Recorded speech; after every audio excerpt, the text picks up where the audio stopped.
Bonsoir.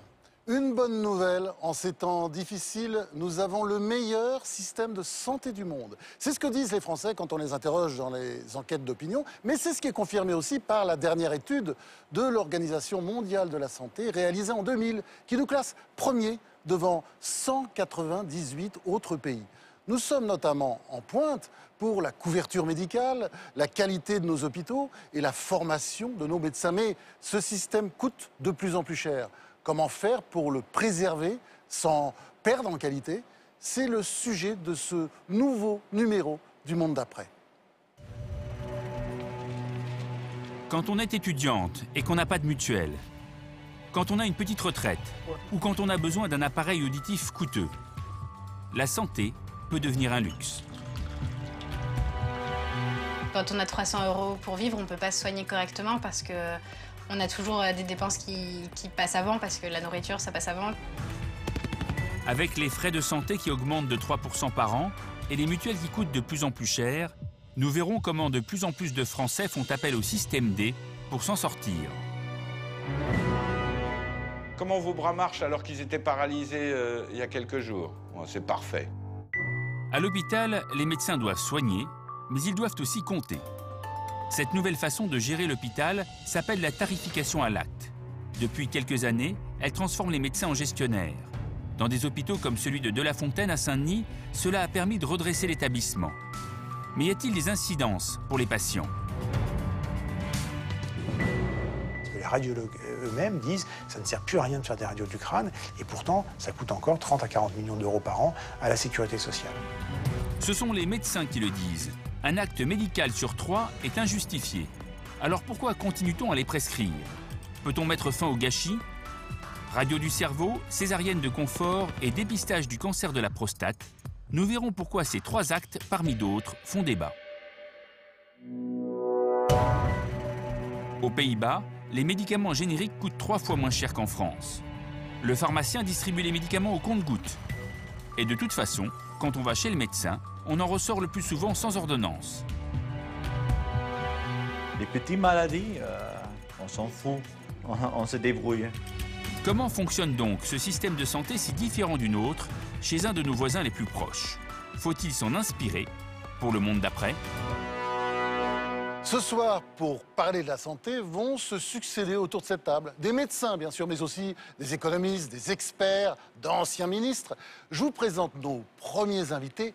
Les dames d'abord, Roselyne Bachelot, ancien ministre de la Santé de François Fillon sous la présidence de Nicolas Sarkozy, Isabelle Adnot, présidente du Conseil national de l'Ordre des pharmaciens, le professeur André Grimaldi, diabétologue, Claude Évin, directeur général de l'Agence régionale de santé d'Île-de-France et ancien ministre de la Santé de Michel Rocard sous la présidence de François Mitterrand. Et puis enfin, Jean de Kervasdoué, économiste de la santé et Julia Cagé, notre économiste maison. Mais avant d'entrer dans le vif du sujet, je vous propose de commencer avec le portrait d'un de ceux qui incarnent notre système de santé, une sage-femme dédiée corps et âme à son métier, un reportage d'Agathe Lanté.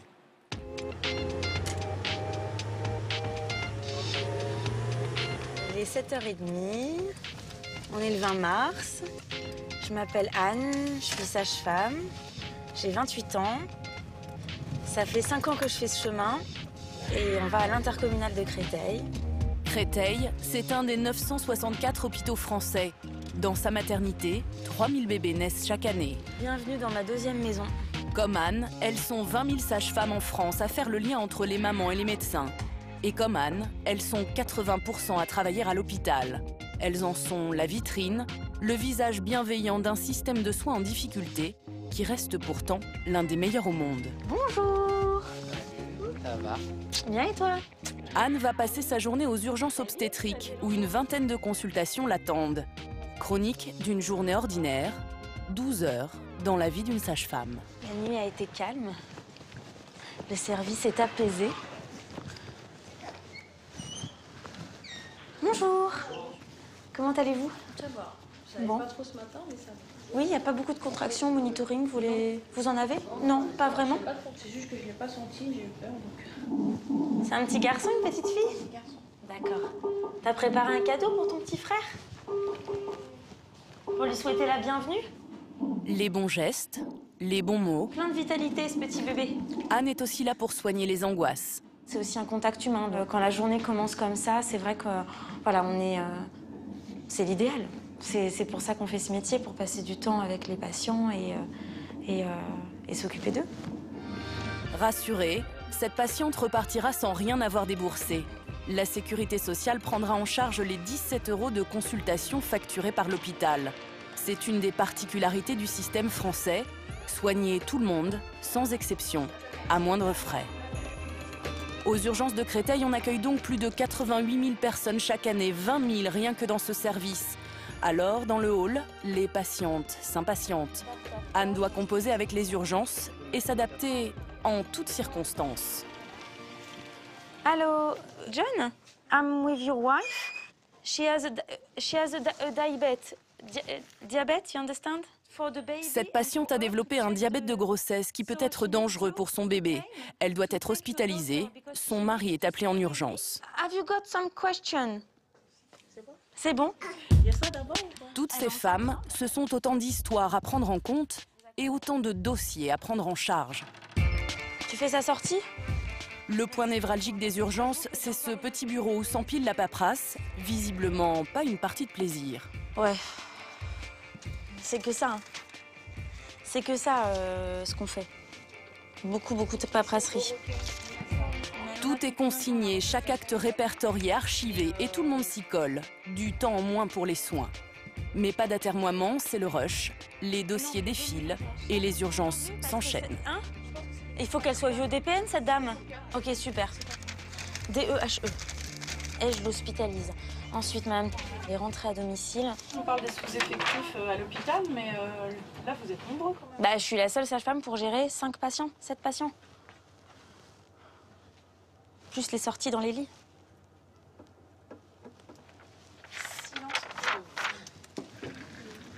Ça en dit long, hein. Seule, face aux responsabilités. Les urgences, c'est une équipe, mais elle est en première ligne. Bonjour. En tant que sage-femme, elle doit répondre de toutes les premières décisions prises dans le service. Et ici, Anne gère surtout des grossesses à risque. Des contractions régulières? Il manque une petite semaine pour ce bébé. Anne va donc prendre la responsabilité de laisser repartir les parents. Pas d'hospitalisation. D'accord. Mais dans la salle d'à côté, il y a urgence. Alors, qu'est-ce qui vous amène? Il est liquide avec un petit sang. D'accord, d'accord. Depuis quelle heure? Depuis 8h30. 8h30 ce matin? D'accord, c'était comme de l'eau et après un peu de sang? Ouais. D'accord. Bébé bouge bien? Voilà. Pas très beaucoup de bouche. Pas beaucoup bougé, d'accord. Un petit Des peu quand même. saignements, un bébé qui bouge moins. À chaque instant, il lui faut prendre la bonne décision. Les urgences, c'est un peu et la vitrine et la première ligne où tu dois pas te planter. Est-ce que c'est vous qui êtes responsable pénalement? Bien sûr, de quoi que ce soit bien sûr. Bien sûr. Donc bien sûr qu'on n'est pas seul, qu'il y a des médecins, qu'il y a une équipe d'infirmières, qu'on est une équipe de soignants responsables. Mais les urgences, ça pardonne pas. Attends, Nico. Anne choisit donc d'hospitaliser en urgence cette future maman qui donnera naissance dans la nuit au 664e bébé de la maternité depuis le début de l'année. La journée s'étire, 12 heures qu'Anne est là, et pas le moindre symptôme de lassitude. Je changerais pour rien au monde, je crois. C'est terrible, hein. Bon, à côté de ça, voilà, on a des vieux ordinateurs, les locaux, ils sont tels qu'ils sont, mais on fait avec. On fait avec. On a des blouses de bouchère, hein. Pas normal, ça. Anne, sage-femme pour le pire et le meilleur. Un des 974 000 visages de l'hôpital public aux petits soins des Français. Oui, Anne incarne bien un système de santé qui, pour 88% des Français, est le meilleur du monde. Même si les Français, dans leur majorité, pensent qu'il devient quand même de plus en plus cher. Alors, petit tour de table pour commencer. Est-ce que notre système est vraiment encore le meilleur du monde? On va commencer par les deux anciens ministres de la Santé. Peut-être d'abord par Roselyne Bachelot. quand nous regardons ce qui se passe à l'étranger, nous voyons le meilleur, je ne sais pas, mais un des meilleurs du monde, puisqu'il est un système de haute qualité, avec surtout un système de solidarité extrêmement élevé. La couverture solidaire est une des 2 ou 3 plus élevées du monde. 76% des soins sont remboursés par la sécurité sociale et environ 13% par des systèmes mutualistes très lourdement aidés par la puissance publique, soit directement pour acquérir une mutuelle, soit en procurant un certain nombre d'avantages aux organismes complémentaires. Donc on peut dire qu'on a un système de qualité et solidaire dans son paiement. Et je voyais Claude Évin qui opinait pendant que vous parliez. Alors, vous êtes d'accord, on est vraiment les meilleurs?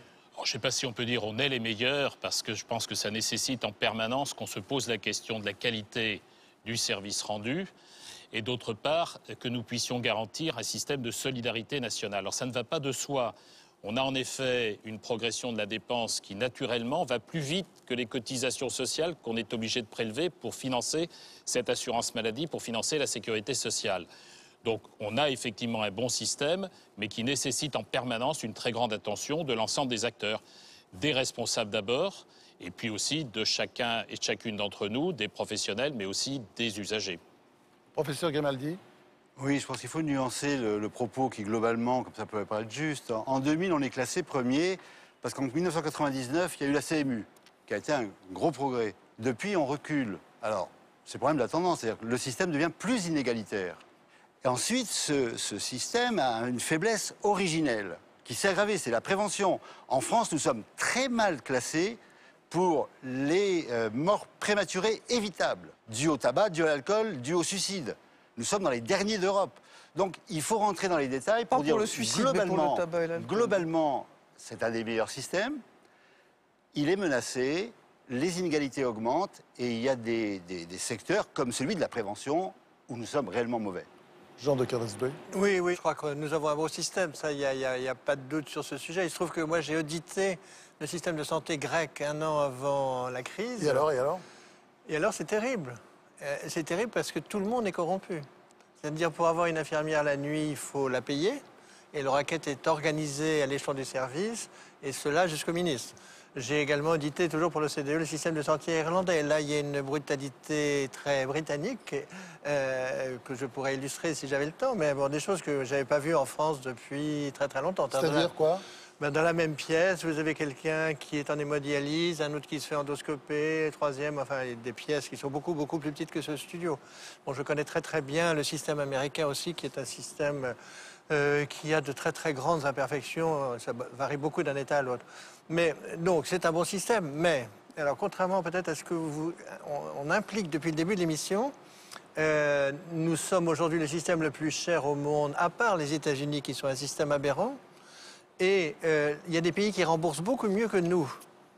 Et nous dépensons en gros 50 milliards de plus, 50 milliards d'euros par an, par rapport à des pays comparables qui ont des indicateurs de santé égaux ou supérieurs aux nôtres. Donc on a une spécificité française dans ce domaine.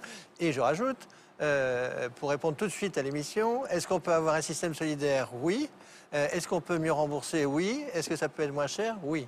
Alors, vous avez bien refroidi l'atmosphère, j'ai l'impression. Isabelle Adno, vous allez continuer à refroidir le climat?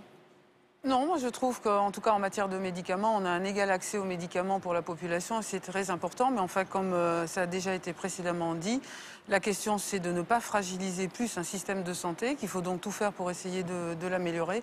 Et c'est ça qui est important, parce que tout le monde, public évidemment et professionnel de santé en l'occurrence, sont très attachés à ce système solidaire. Alors, on dépense beaucoup en matière de santé. Julia Cagé, est-ce que vous expliquez la structure de ces dépenses de santé? On va regarder un petit panorama des dépenses de santé en France. Il y a 3 postes principaux de dépenses de santé. Le principal, ce sont les soins hospitaliers, qui représentent environ 46% des dépenses de santé en France. Le second poste, ce sont les soins de ville, donc principalement les rendez-vous chez les médecins de ville, que ce soit les généralistes ou les spécialistes, à hauteur de 25%. Et puis le troisième poste, ce sont les médicaments, qui représentent 19% des dépenses de santé en France chaque année. Ce qui est frappant, c'est que ces dépenses ont très fortement augmenté au cours des 60 dernières années. Si on regarde la part du produit intérieur brut, donc de la richesse nationale qui est créée chaque année en France, on y consacrait 4% à la santé en 1960, c'est la courbe rouge. Aujourd'hui, on dépense 3 fois plus pour notre santé, c'est 12% du PIB. Et le PIB a par ailleurs beaucoup augmenté. Et le PIB a par ailleurs beaucoup augmenté. Donc on dépense vraiment de plus en plus. Et on a fait quelques projections à horizon de 2050.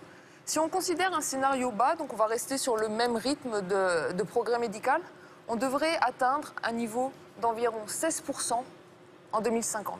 Mais si le rythme du progrès médical s'accélère ces prochaines années, alors on pourrait atteindre 21% de notre PIB en dépenses de santé. Alors, pourquoi on dépense de plus en plus? Déjà, on est quand même beaucoup plus nombreux aujourd'hui qu'il y a 50 ans. En 1970, en France, on était 50 millions.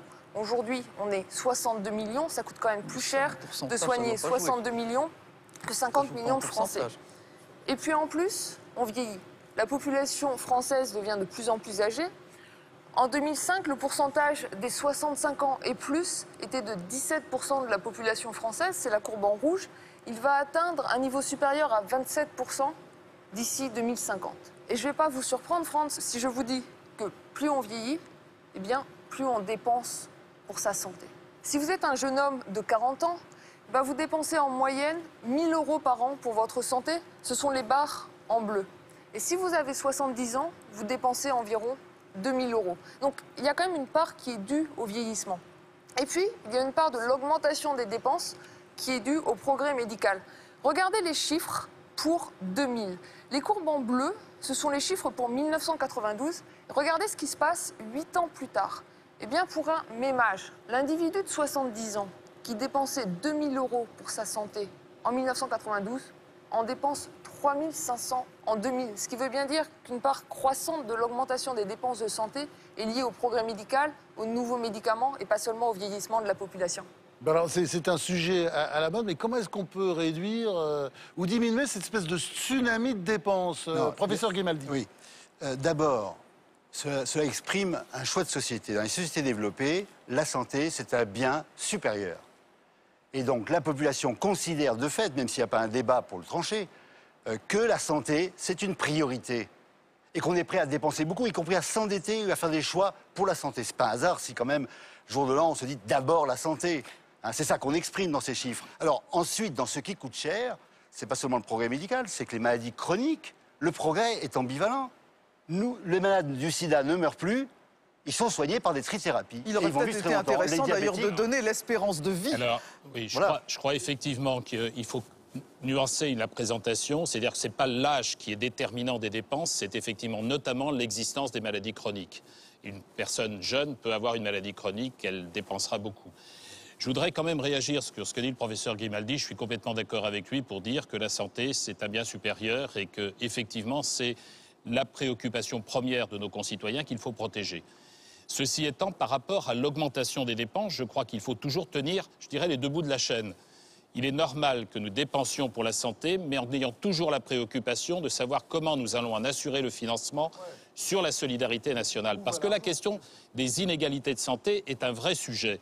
Je vais prendre un exemple. Ici, en Île-de-France, nous avons fait une étude, l'Agence régionale de santé a fait une étude et qui montre, par exemple, c'est très imagé, que sur la ligne 12 du métro, vous prenez la ligne 12 du métro entre Saint-Denis et ici les Moulineaux, vous avez 4 ans d'espérance de vie de différence sur la ligne 12 du métro entre les deux extrémités et le centre de Paris. Donc la question des inégalités de santé, c'est la question de l'accès aux soins, mais c'est aussi les inégalités sociales, c'est aussi les inégalités liées aux conditions de vie, c'est tout ce qui pèse sur l'état de santé de la population et qu'il faut aussi qu'on prenne en compte. Alors, l'augmentation des coûts est un problème pour un nombre croissant de Français qui ont déjà, aujourd'hui, des difficultés financières pour se soigner. Un Français sur 3 aurait renoncé à des frais de santé en 2012. Comment faire quand, par exemple, on n'a pas de mutuelle ou qu'elle ne rembourse pas bien? Aline Thomas a rencontré quelques Français qui font appel au système D. Anouk a 20 ans. Elle est en 4e année de Sciences Po à Paris. Comme des milliers d'étudiants, elle partage sa vie entre les cours et les petits boulots. Ses parents l'aident un peu, mais elle fait attention à chaque dépense. Comme elle est astigmate, elle se fatigue rapidement les yeux après une journée de cours. Elle aurait besoin de lunettes, mais elle hésite encore à les acheter. Bonjour. Bonjour. Depuis 1 an, elle n'a plus de mutuelle. À 20 ans, elle ne peut plus être sur celle de ses parents. Merci. Il lui reste donc la sécurité sociale et ses petites économies. Montrez-moi. Pas Oui, mal. c'est peut-être mieux, Hein, en tout cas. je crois que c'est mieux. Anouk sait qu'elle devra faire un effort financier. Mais elle ne s'attend pas à ce qu'elle va entendre. Comme vous m'avez dit que vous n'aviez pas de mutuelle, on pourrait se débrouiller. Ça va chercher dans à peu près quel... La monture vaut 260 €. A priori, c'est une toute petite correction puisque Oui, vous n'avez c'est pas une de petite lentilles. correction. Non. Donc c'est à peu près 150 € les deux verres avec un anti-reflet et un anti-rayure. D'accord. Voilà, donc il faut compter dans la globalité 400 € de budget. D'accord. Et là-dessus, la sécurité sociale rembourse combien 5 €, à peu près 5-6 €. Est-ce que ça te semble faisable, ça Ça me semble très compliqué parce que j'ai un budget très serré, donc je pense que je vais réfléchir et voir si je peux peut-être travailler un peu, mettre un peu d'argent de côté et revenir. D'accord. En tout cas, sachez que si vous voulez payer en plusieurs fois, c'est possible. D'accord. Renoncer à des soins, Anouk en a l'habitude, comme un étudiant sur 3 en France.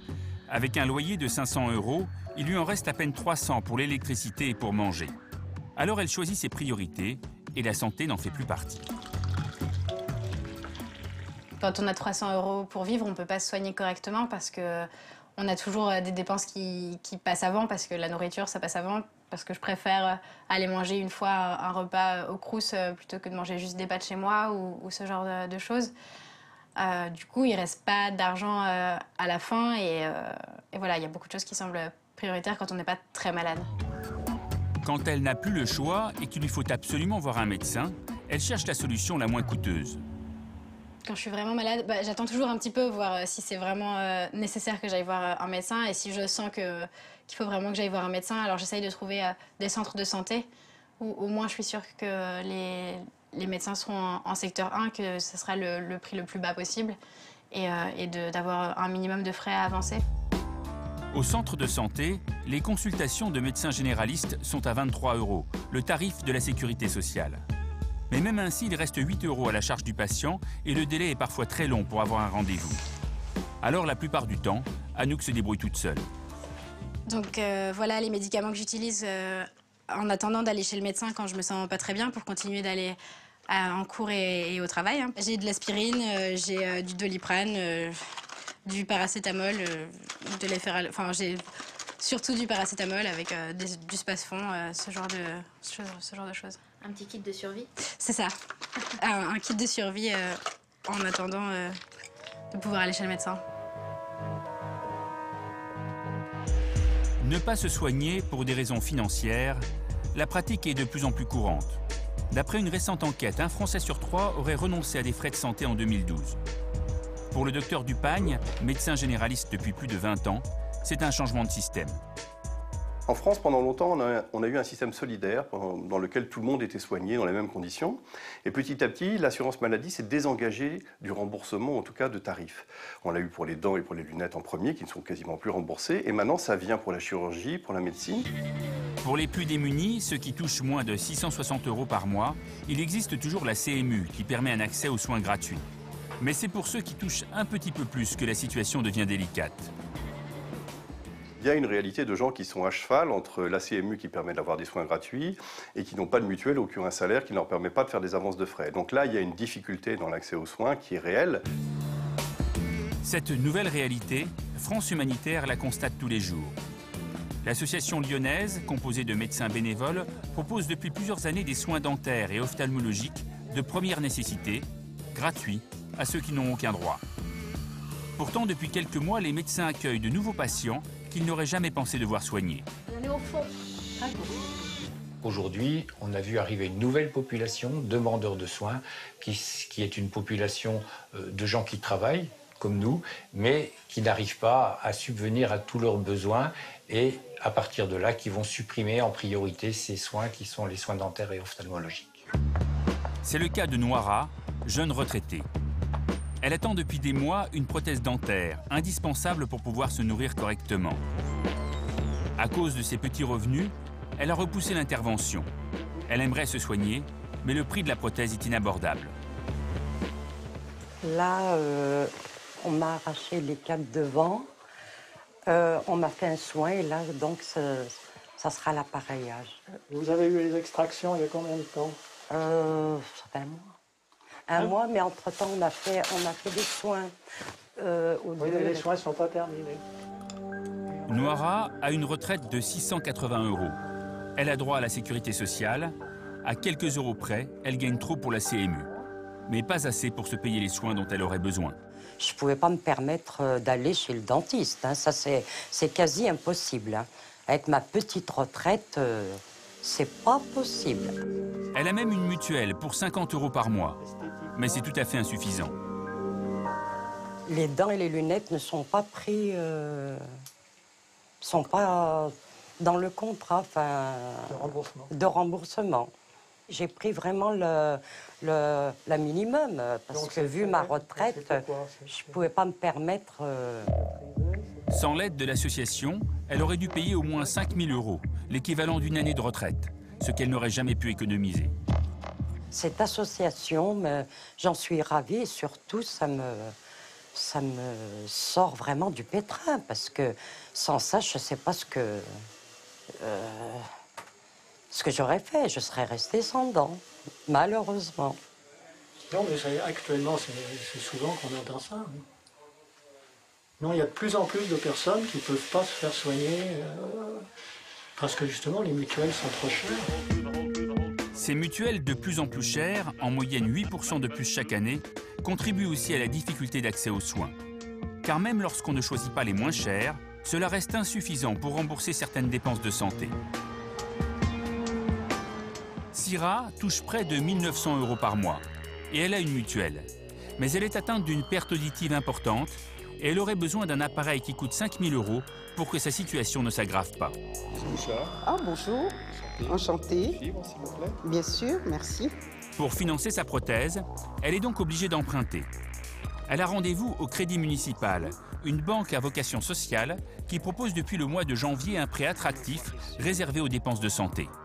Vos revenus, vous allez me confirmer, sont bien de 1 890 € par mois? Oui, tout à fait, oui. Vous travaillez à quel endroit? Alors moi, je travaille à la mairie de Paris, je suis fonctionnaire. Syrah n'a pas de difficultés financières comme la plupart des clients du Crédit Municipal. C'est pourtant bien le manque d'argent qui l'empêche de se soigner.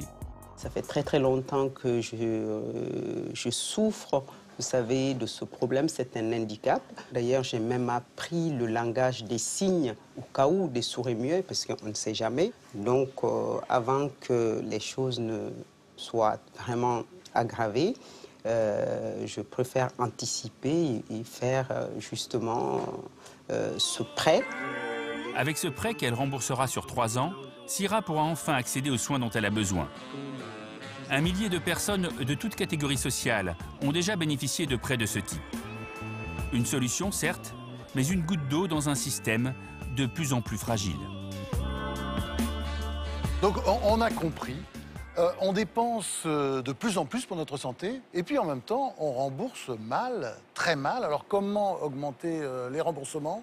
Roselyne Bachelot, ce qu'on a vu là, c'est vraiment un gros problème. Dans un système qui rembourse très très bien, en particulier les dépenses hospitalières, il y a 3 poches de vraies difficultés. Les soins dentaires, l'optique, pas les soins ophtalmologiques, l'optique, et puis les audioprothèses, où pratiquement il n'y a pas de remboursement. Ouais, ce qu'on a vu là, c'est affolant. Et on est arrivé évidemment dans un système exsangue où le fait d'amener au remboursement cela est apparu comme une mission impossible. Alors il faudrait sans doute le faire, mais d'une manière aussi extrêmement contraignante pour les professionnels qui font ces soins, car il y a certainement des marges, comment dirais-je, d'optimisation de ces dépenses, pour parler pudiquement. Oui, Jean de Kervasdoué, opinez du chef pendant que vous parliez. Oui, non, mais je crois que ce que dit Roselyne Bachelot est exact. Il faut simplement dire qu'il y a des possibilités de mieux rembourser ça, parce qu'il y a des économies à faire ailleurs. Je vais vous prendre simplement 2 exemples très simples. Si on prescrivait les statines, les hypocholestérolémiants, comme en Allemagne, rien que médicaments contre le cholestérol, on ferait 1 milliard d'euros d'économies. Un sujet qui est comme en Allemagne, c'est-à-dire comment ils font en Allemagne? Non, mais nous on dépense 20 € par habitant, les Allemands 7, donc ça fait 13 € par 65 millions, enfin bon, ça fait à peu près 1 milliard. Si vous prenez par exemple un médicament pour le cancer de la prostate, qui est très très prescrit en France. Ce médicament n'a jamais été démontré comme étant efficace. C'est 400 millions d'euros. Donc là, vous avez 1,4 milliard. Alors là, il faut qu'Isabelle Hanot réponde. Hein. Oui, forcément, je vais répondre. Les pharmaciens ont été mis en cause. C'est toujours... Non, je ne mets pas les pharmaciens en cause. Non, en tout cas, c'est toujours sur le médicament qu'on dit qu'il faut faire porter des efforts. Et évidemment, il faut faire porter des efforts. Et ça ne sert à rien que les Français prennent des médicaments inutiles. On en conviendra bien. En tout cas, par rapport à ce qui a été dit, comme les pharmaciens sont les seuls professionnels de santé disponibles sans rendez-vous, on constate effectivement qu'il y a des problèmes d'accès aux soins. La population nous le dit tous les jours. Et en tout cas, la profession pharmacien peut être pour le coup très fière d'avoir instauré le tiers payant, parce que finalement, ça permet aux gens de ne pas avoir à avancer l'argent, ce qui est vraiment important en ce moment. Professeur Gamaldi ? Dans les inégalités, il y a les soins d'optique, dentaire, l'audioprothèse, mais il y a les dépassements d'honoraires. 2,5 milliards officiellement et plus de dépassements d'honoraires dont les assurances privées ne remboursent que le tiers. Donc le reste à charge pour les patients a tendance à augmenter.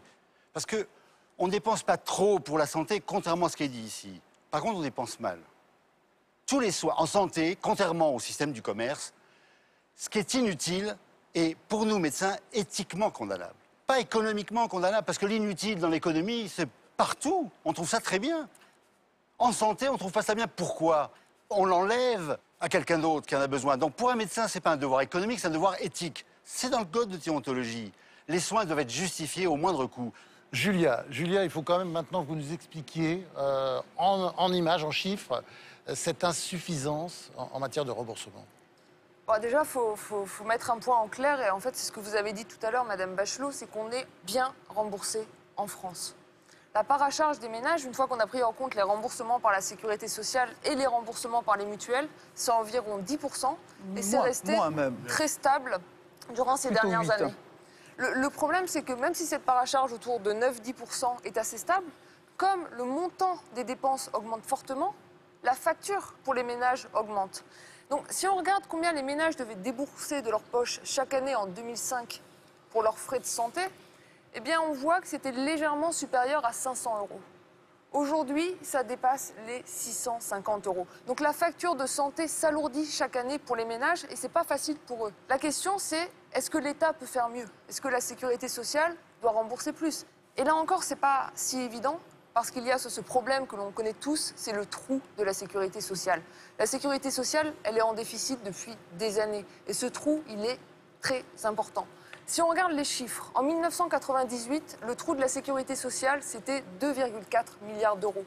Depuis, il a régulièrement dépassé les 10 milliards d'euros. Et durant les 3 dernières années, il a à nouveau explosé.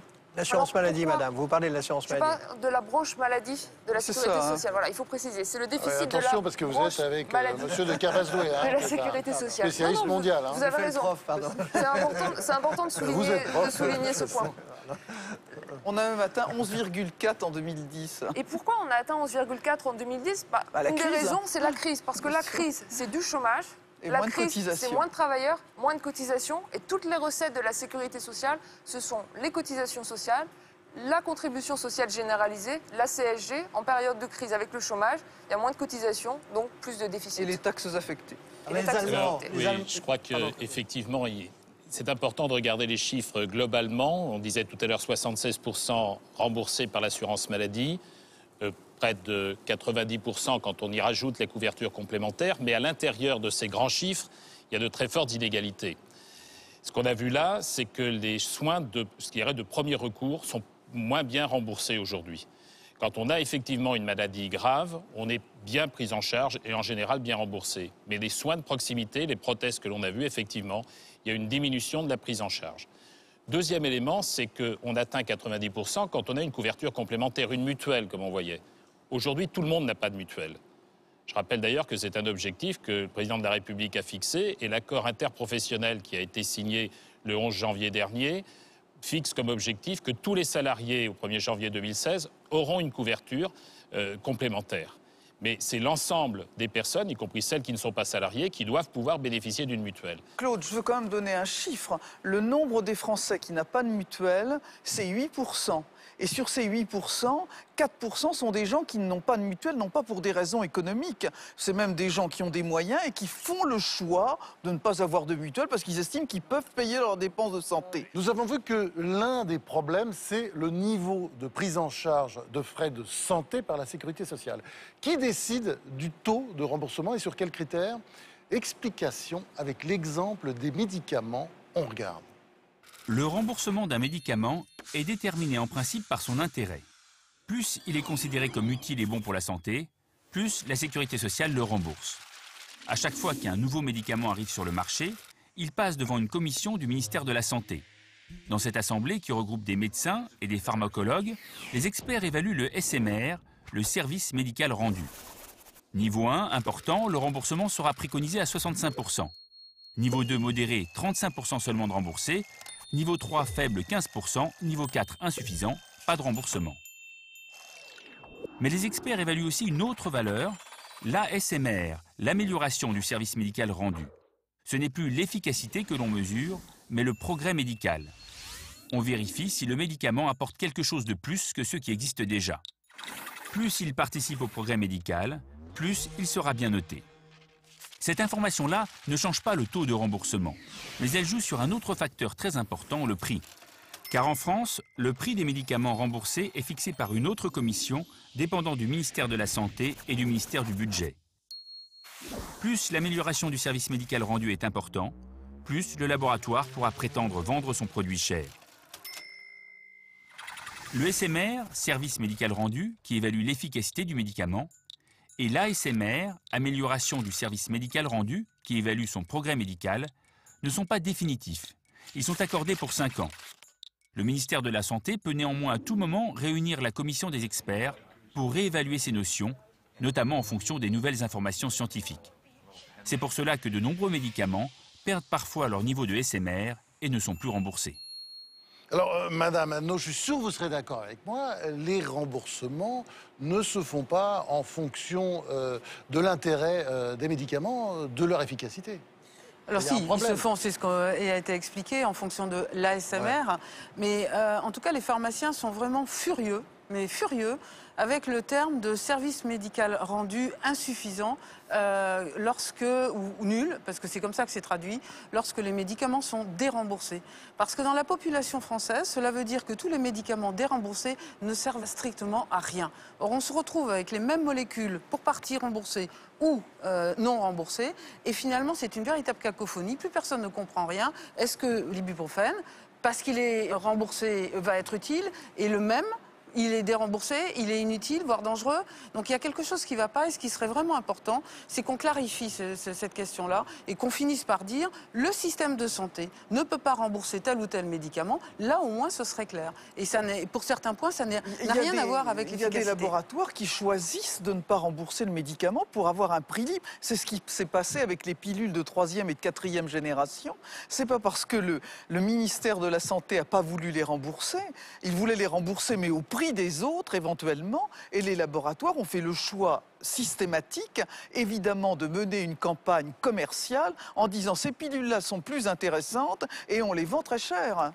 C'est un domaine dans lequel il y a beaucoup d'abus. Oui, les choses s'améliorent. Les choses s'améliorent et il y a eu l'affaire du Mediator qui a créé un gros scandale. Parce que voilà un médicament qui 2 fois de suite est jugé comme n'ayant pas d'amélioration du service médical rendu, et qui est quand même remboursé. Oui, c'est ce que je disais tout à l'heure, madame. Notamment il y a un petit problème pour les diabétiques, alors qu'il n'est dans aucune recommandation du diabète. Ouais.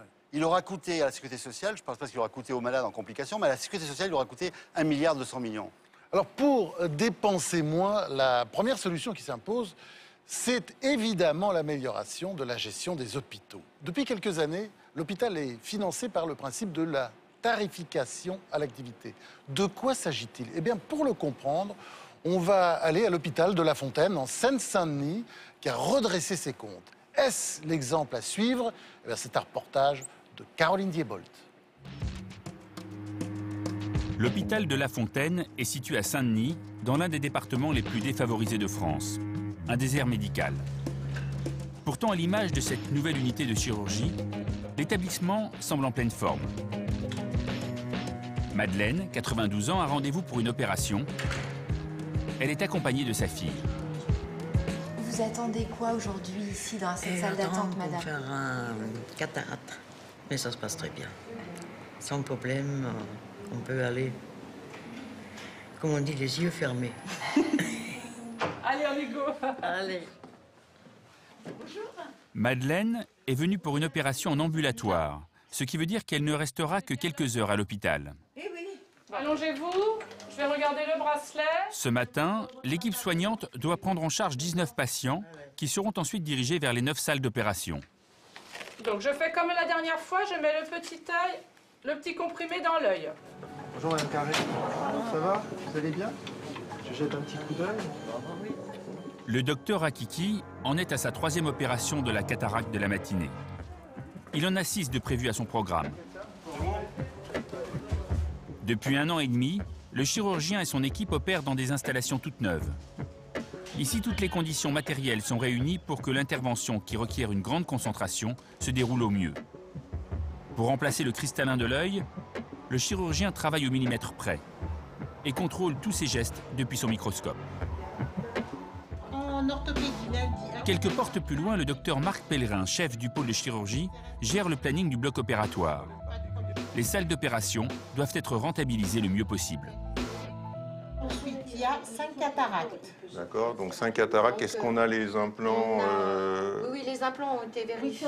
D'accord, c'est que des anesthésies locaux-régionales. C'est que des anesthésies sous-ténoniennes. Tout ce qui apparaît en jaune sur l'écran, c'est de l'ambulatoire. On a un fort taux d'ambulatoire ici.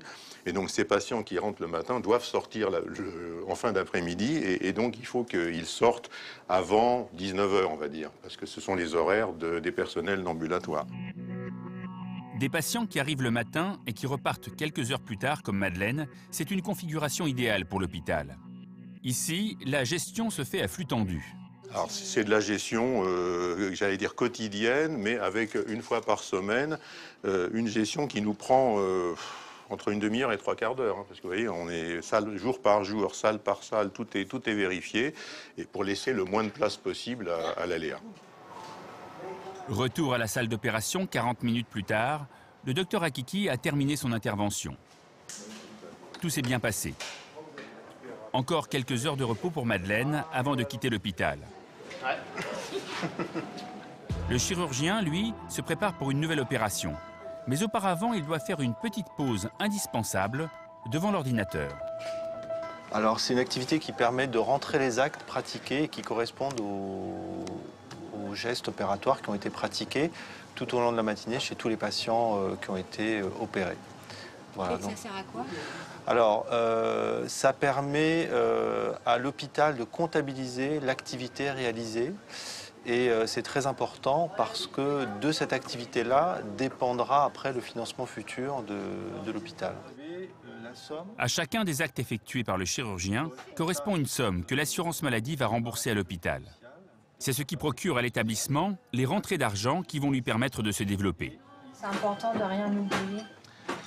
Pour l'hôpital, oui. Oui, c'est important. Pour les recettes?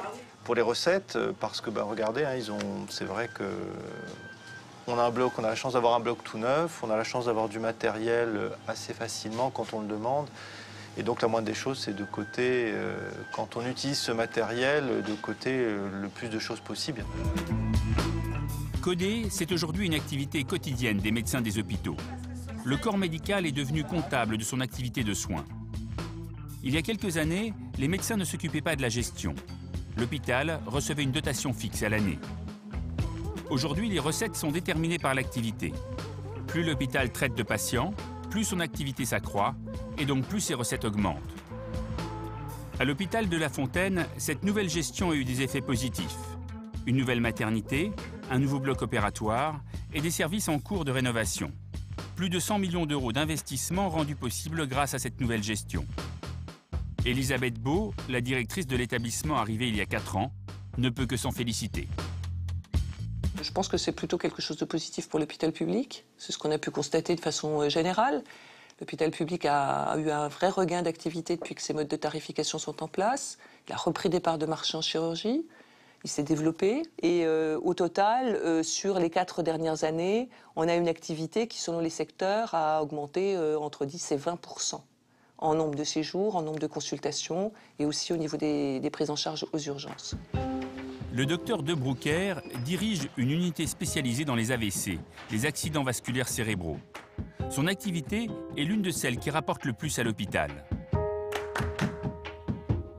En fin d'année, on aurait rapporté à l'établissement 600 000 € de plus qu'on a coûté. Donc on est bénéficiaire. Qu'est-ce que ça veut dire? Ça veut dire que l'activité neurologique aujourd'hui est plutôt favorisée par son mode de rémunération. Et le niveau de rémunération, c'est l'État qui en décide.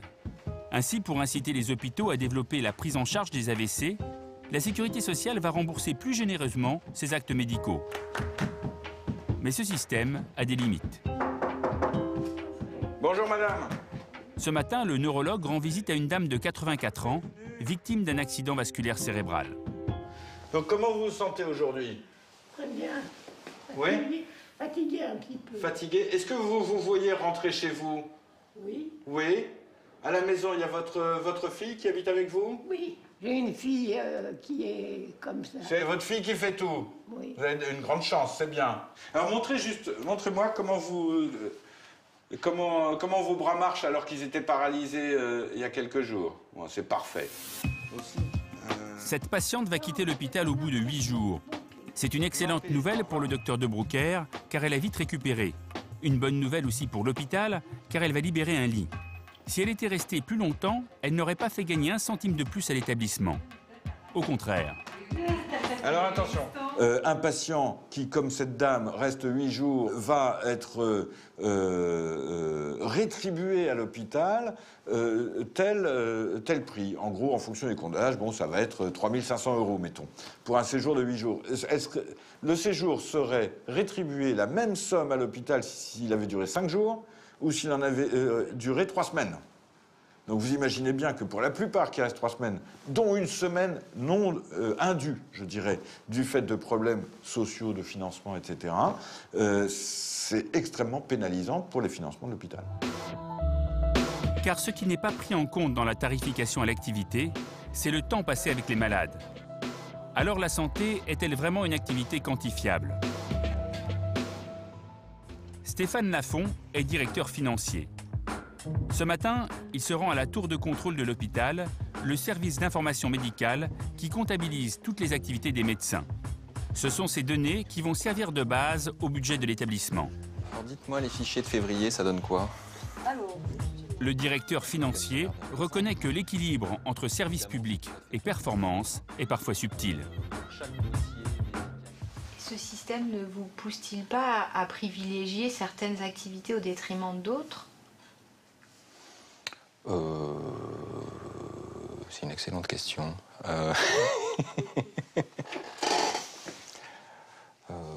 Purement financièrement, oui, mais en fait, un hôpital public ne réfléchit jamais purement financièrement, en fait.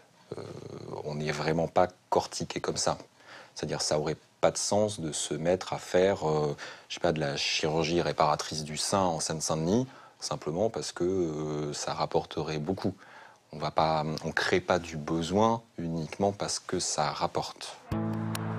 Il n'empêche, c'est bien ce que de nombreux médecins reprochent au système. La disparition des unités les moins rentables, une concurrence stérile entre établissements et des médecins qui deviennent des gestionnaires avec toujours la même question. Faut-il gérer un hôpital comme une entreprise? On y arrive là, on est en plein cœur du problème. Hein. Faut-il gérer la santé comme n'importe quelle autre activité ou l'hôpital comme une entreprise? C'est la question, Roselyne Bachot. L'hôpital n'est pas une entreprise, c'est un service public de santé. C'est pas pour ça qu'il doit mal gérer les fonds qui lui sont attribués par les cotisants contribuables. Qu'est-ce qui se passait avant? L'hôpital, la rémunération était faite par une dotation globale. Et en 2003, on a décidé de changer ce mécanisme. C'était d'ailleurs un large consensus entre la gauche et la droite. Hein. Ça n'a donc rien à voir d'ailleurs avec la loi qui porte mon nom. Souvent on me dit que je suis la maman de la T2A, je n'y suis pour rien. Donc la T2A, alors, la T2A, voilà, la tarification à l'activité. C'est-à-dire qu'on n'est plus dans une dotation globale. on tarifie chaque acte en fonction d'un certain nombre de critères. En fonction du travail fait. Le travail, le temps, la difficulté, etc. Alors je dirais de la T2A que c'est le pire des systèmes à part tous les autres. Parce que c'est un système profondément juste et qui, regardez le médecin là dans votre reportage, tout d'un coup il améliore dans un acte chirurgical, il fait 600 000 € de bénéfices, d'amélioration de sa productivité. De sa productivité. Mais justement, dans une direction du ministère de la Santé qui s'appelle la DGOS, la direction de l'organisation des soins, on pilote ça. Et chaque fois qu'un acte devient surcoté, on baisse tous les ans, on augmente, on diminue. C'est-à-dire qu'on a un pilotage qui suit les coûts parce que l'hôpital n'est pas une entreprise. Un médecin n'a pas à faire des bénéfices sur les actes auxquels il procède. Et la T2A suit ça en continu. Alors, le professeur Grimaldi, lui, levait les yeux au ciel pendant que vous parliez, Roselyne Bachelot. Quelle est l'idée? L'idée, c'est qu'il faut un mode de financement qui correspond aux pratiques médicales. Quand vous avez une dialyse rénale, 3 séances de dialyse par semaine, bon, c'est un acte standard, vous le payez à l'activité, une tarification, ça paraît correct. La cataracte ambulatoire également. Mais quand vous êtes dans la complexité, quand vous êtes en réanimation lourde, la tarification à l'activité veut dire quoi? Quand vous êtes dans la maladie chronique, où c'est un parcours de soins, on vous paye à l'activité, ça veut dire quoi? Quand vous êtes en soins palliatifs, enfin, il y a un esprit. Mais les soins palliatifs ne sont pas la tarification à l'activité. Que les soins palliatifs allaient payer à l'activité. C'est qui l'esprit fragile? C'est qui je ne sais pas très bien, mais écoutez, les soins palliatifs, tout le monde peut comprendre facilement qu'en fin de vie, c'est des soins de confort et que l'issue, ça sera la mort. Et que donc le prix de journée est ce qui convient. Il y a 3 formes de paiement. Il y a le prix de journée qui convient à la grande réanimation, qui convient aux soins palliatifs. Il y a la tarification d'activité qui convient à toute la chirurgie programmée, standardisée. Et il y a le forfait, comme a instauré Jean de Carvazoué, qui convient notamment aux maladies chroniques. Donc les médecins dans les hôpitaux sont dans le dilemme suivant. Ou nous défendons notre hôpital, ou nous défendons la Sécu. Si nous défendons la Sécu, on vous accuse de couler l'hôpital. Il faut utiliser les 3 systèmes de financement. Il faut utiliser les 3 systèmes de financement en fonction des pratiques médicales. De ce point de vue, effectivement, je suis d'accord avec vous. C'est-à-dire, comme le disait Roselyne Bachelot tout à l'heure, on avait d'abord un système, avant 2002-2003, où il y avait une dotation globale et il y avait des très grandes inégalités. On ne tenait pas compte de la réalité de l'activité. Et beaucoup de gâchis, il faut dire les choses aussi. Et beaucoup de gâchis. En plus, ça ne permettait pas d'adapter le financement à une organisation. On est passé à tout à l'activité, ou quasiment tout à l'activité, et je crois qu'il faut maintenant que le balancier se remette un peu au centre. C'est-à-dire qu'en effet, on a un besoin de santé qui évolue. On a de plus en plus, comme le dit le professeur Grimaldi, le diabète en est un exemple, les maladies cardiovasculaires, le cancer, les insuffisances respiratoires, la santé mentale, qui elle pour le moment n'est pas à l'activité. Mais on voit bien que ce type de prise en charge n'est pas compatible avec un financement complètement sectionné comme l'est la tarification à l'activité. C'est donc l'ensemble de la prise en charge du patient, c'est le parcours de santé du patient qu'il faut effectivement prendre en charge parce que c'est un patient qui sera pris en charge au long cours, pendant une période longue. L'hôpital ne sera qu'un moment. Bon, alors on a bien compris, hein. On a bien compris. Roselyne Bachelot, elle veut quand même qu'il y ait des critères objectifs. Ah non, mais je suis d'accord avec ça. Tout le monde souhaite qu'il y ait des critères objectifs. T2A, c'est un des éléments. Le professeur Grimaldi, il est en désaccord quand même sur ces principes-là. Mais il n'est pas contre la T2A. Bon, alors, tout le monde cherche la même chose, c'est-à-dire avoir un système plus performant. Expliquer un point. La tarification à l'activité telle qu'elle est faite, c'est une logique de marché. Vous mettez des tarifs et une concurrence, et vous organisez une concurrence. Encore une fois, dans la santé, c'est pas une activité comme une autre. La concurrence fait augmenter les prix.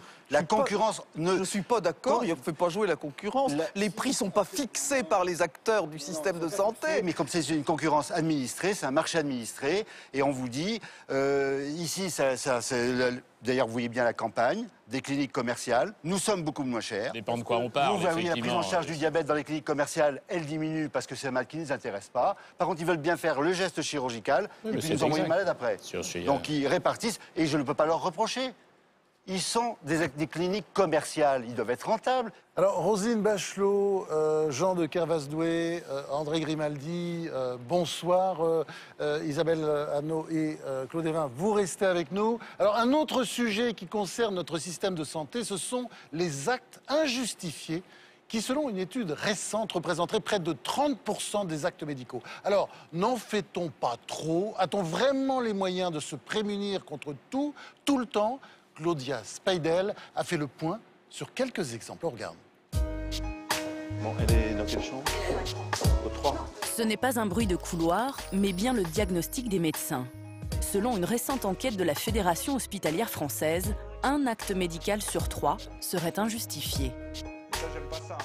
Les actes injustifiés, c'est ces actes qu'on pourrait économiser sans dénaturer la relation entre le soignant, le médecin, et le patient, sans dénaturer la prise en charge du malade, sans amoindrir la qualité du soin qu'on lui apporte.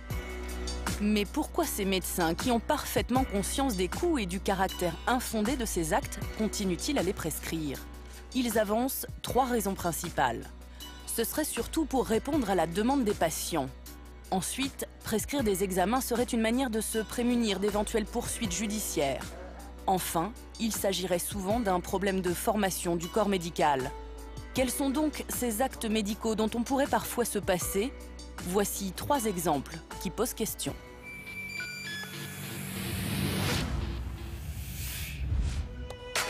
Les radiologues sont les premiers à le reconnaître. On ferait chaque année 900 000 radios du crâne inutiles. Pourquoi?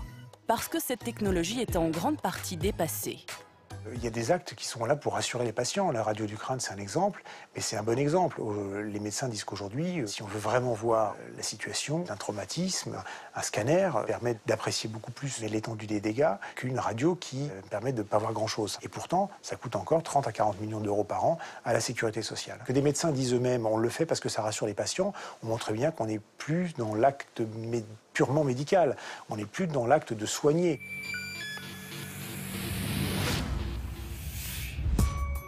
Accoucher par césarienne, c'est en principe une exception réservée aux naissances difficiles.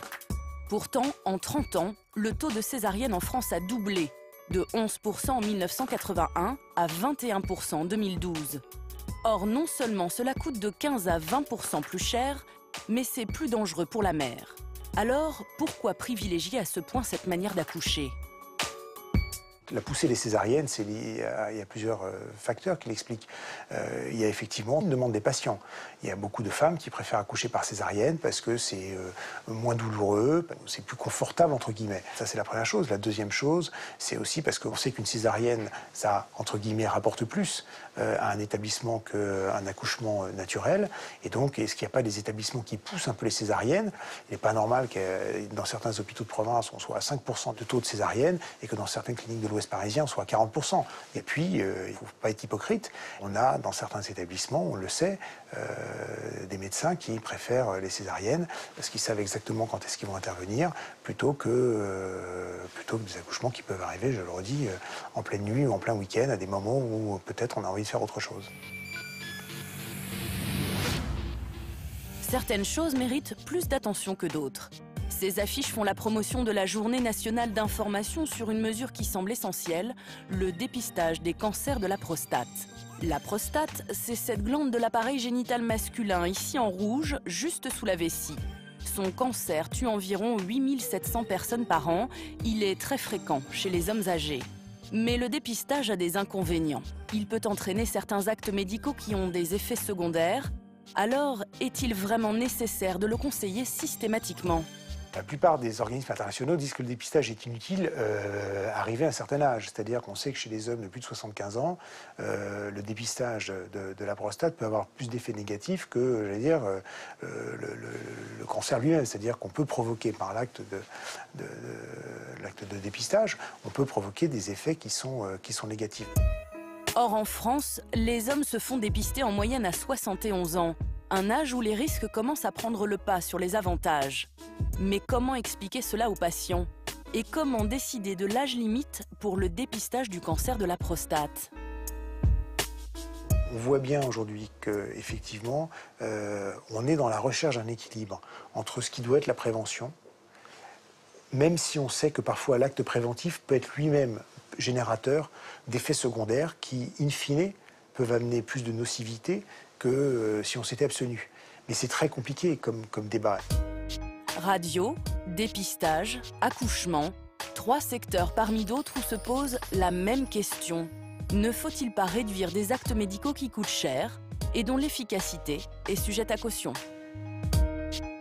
Alors pendant la diffusion du reportage, d'autres invités nous ont rejoints. J'ai le plaisir d'accueillir le professeur David Kayat, oncologue à l'hôpital de la Pitié, le docteur Florian Scotté, qui est oncologue, lui, à l'hôpital Pompidou, et puis le professeur Bernard Debré, urologue, député UMP, et qui s'est occupé de la prostate d'un certain nombre de personnalités, comme François Mitterrand, et de grands chefs d'État étrangers. Alors, je vais commencer par vous, David Kayat. Je comprends pas, moi. On nous dit qu'il faut de plus en plus de prévention, et puis de l'autre côté, j'entends dire qu'il faut peut-être en finir avec le dépistage, enfin, certains types de dépistage, par exemple, du cancer de la prostate. Alors, il faut d'abord être clair, la prévention et le dépistage sont 2 choses différentes. Prévention, c'est l'hygiène de vie, c'est comment éviter d'avoir un cancer. Dépistage, c'est trouver très tôt un cancer avant qu'il ne s'exprime, avant qu'il y ait le moindre symptôme. Alors, la France, de ce point de vue, est un des pays qui est au top, puisque nous sommes pratiquement le seul pays au monde à avoir un dépistage organisé du cancer du sein et un dépistage organisé du cancer colorectal. Ah, c'est décidément le meilleur système du monde. C'est vraiment le meilleur système du monde. D'ailleurs, nous avons la meilleure survie après cancer de tous les pays de l'OCDE. Mais pour autant, la question s'est posée pendant le plan cancer, quand nous avons mis en place le sein et le colorectal, faut-il ou non mettre en place un système de dépistage organisé national du cancer de la prostate? Et en réalité, toutes les commissions d'experts ont conclu que probablement il ne valait mieux pas le faire pour des raisons assez simples. D'abord, c'est parce que finalement, si on le cherche, on le trouve chez pratiquement tous les hommes. 60% des hommes de 60 ans, à l'autopsie, morts d'accident de la route ou d'autres choses, ont un cancer de prostate. 80% des hommes de 80 ans. Heureux de l'apprendre. Voilà. Mais pour autant, ni ces 60%, ni ces 80% ne le savaient parce qu'ils avaient un cancer, mais ce cancer n'avait jamais parlé et peut-être, probablement, il n'aurait jamais parlé dans le temps de la vie de ces gens. Donc, faut-il dépister une maladie qui n'en sera pas une? C'est une vraie question, sachant que le traitement peut être parfois lourd de conséquences. C'est une chose d'aller enlever un polype qu'on trouve avec le dépistage du cancer colorectal, c'est autre chose d'aller enlever la prostate. Il y a quand même un certain nombre de complications qui peuvent survenir. Quand ça survient chez des gens relativement jeunes, bon, ça peut gâcher un peu la vie. Effectivement, la prévention, ça n'a rien à voir avec le dépistage, mais rien à voir. Il est évident que, malheureusement, en France, nous n'avons pas assez développé la médecine de prévention. Ce n'est pas une médecine, une attitude. Il n'y a pas d'éducation sanitaire et sociale. Ce sont des campagnes gouvernementales. Mais il n'y a pas assez en classe, dans les lycées, dans les écoles, dans les entreprises. Il n'y a pas Monsieur Evin, il a fait la guerre au tabac, la guerre au vin. Mais ça c'est un élément, mais on ne peut pas réduire la prévention à la lutte contre le tabagisme et à la lutte contre l'alcoolisme. Mais ce qu'il faut effectivement savoir, c'est qu'en effet, Bernard Debré a raison de ce point de vue, c'est qu'on a un système de santé, et particulièrement son financement, qui s'est construit sur la consommation de soins. Quand en 1945, on a créé l'assurance maladie, la sécurité sociale, d'abord c'était pour prendre en charge les indemnités journalières. Mais c'était après pour rembourser des soins.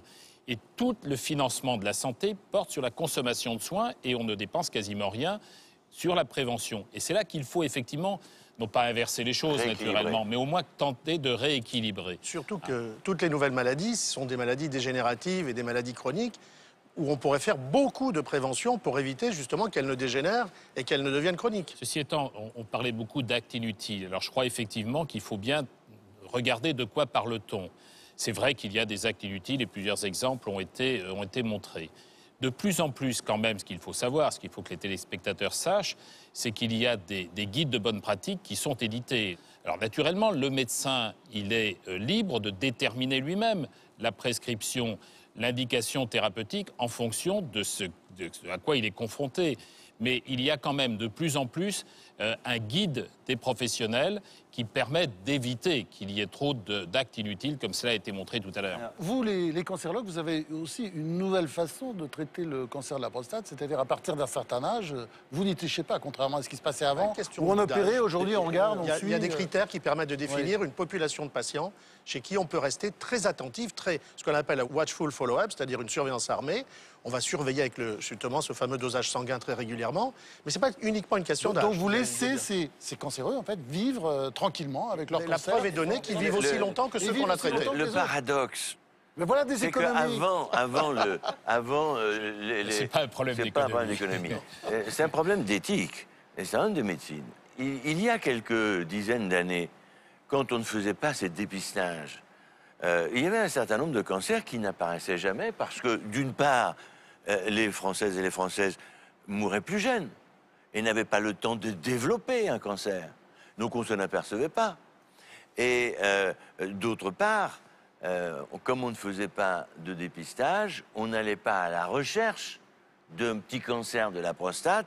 Quand on faisait, pardonnez-moi, c'est pas très joli de dire des autopsies systématiques de personnes qui sont mortes pour d'autres raisons, on s'apercevait que, et on nous l'a appris en médecine, à 50 ans, 50% des Français, c'était un chiffre simple, 60 ans, 60%, 70 ans, 70%, 100 ans, 100%. Florence Côté. C'est un débat qui est très intéressant, comme vous le disiez, qui touche à l'éthique. À travers l'éthique, il y a d'abord l'information et le consentement du patient. Et je crois qu'à travers toute notre médecine aujourd'hui, qui est ultra technique, où on peut quasiment sur l'ordinateur entrer un certain nombre de données, faire enter, print et avoir le schéma de traitement, on est obligé de revenir maintenant, peut-être en arrière, sur une vision du médecin qui doit être en colloque singulier avec son patient et prendre un certain nombre de décisions en accord avec lui. Et ça devient très intéressant parce qu'on retrouve l'essence du métier de médecin, qui est le nôtre.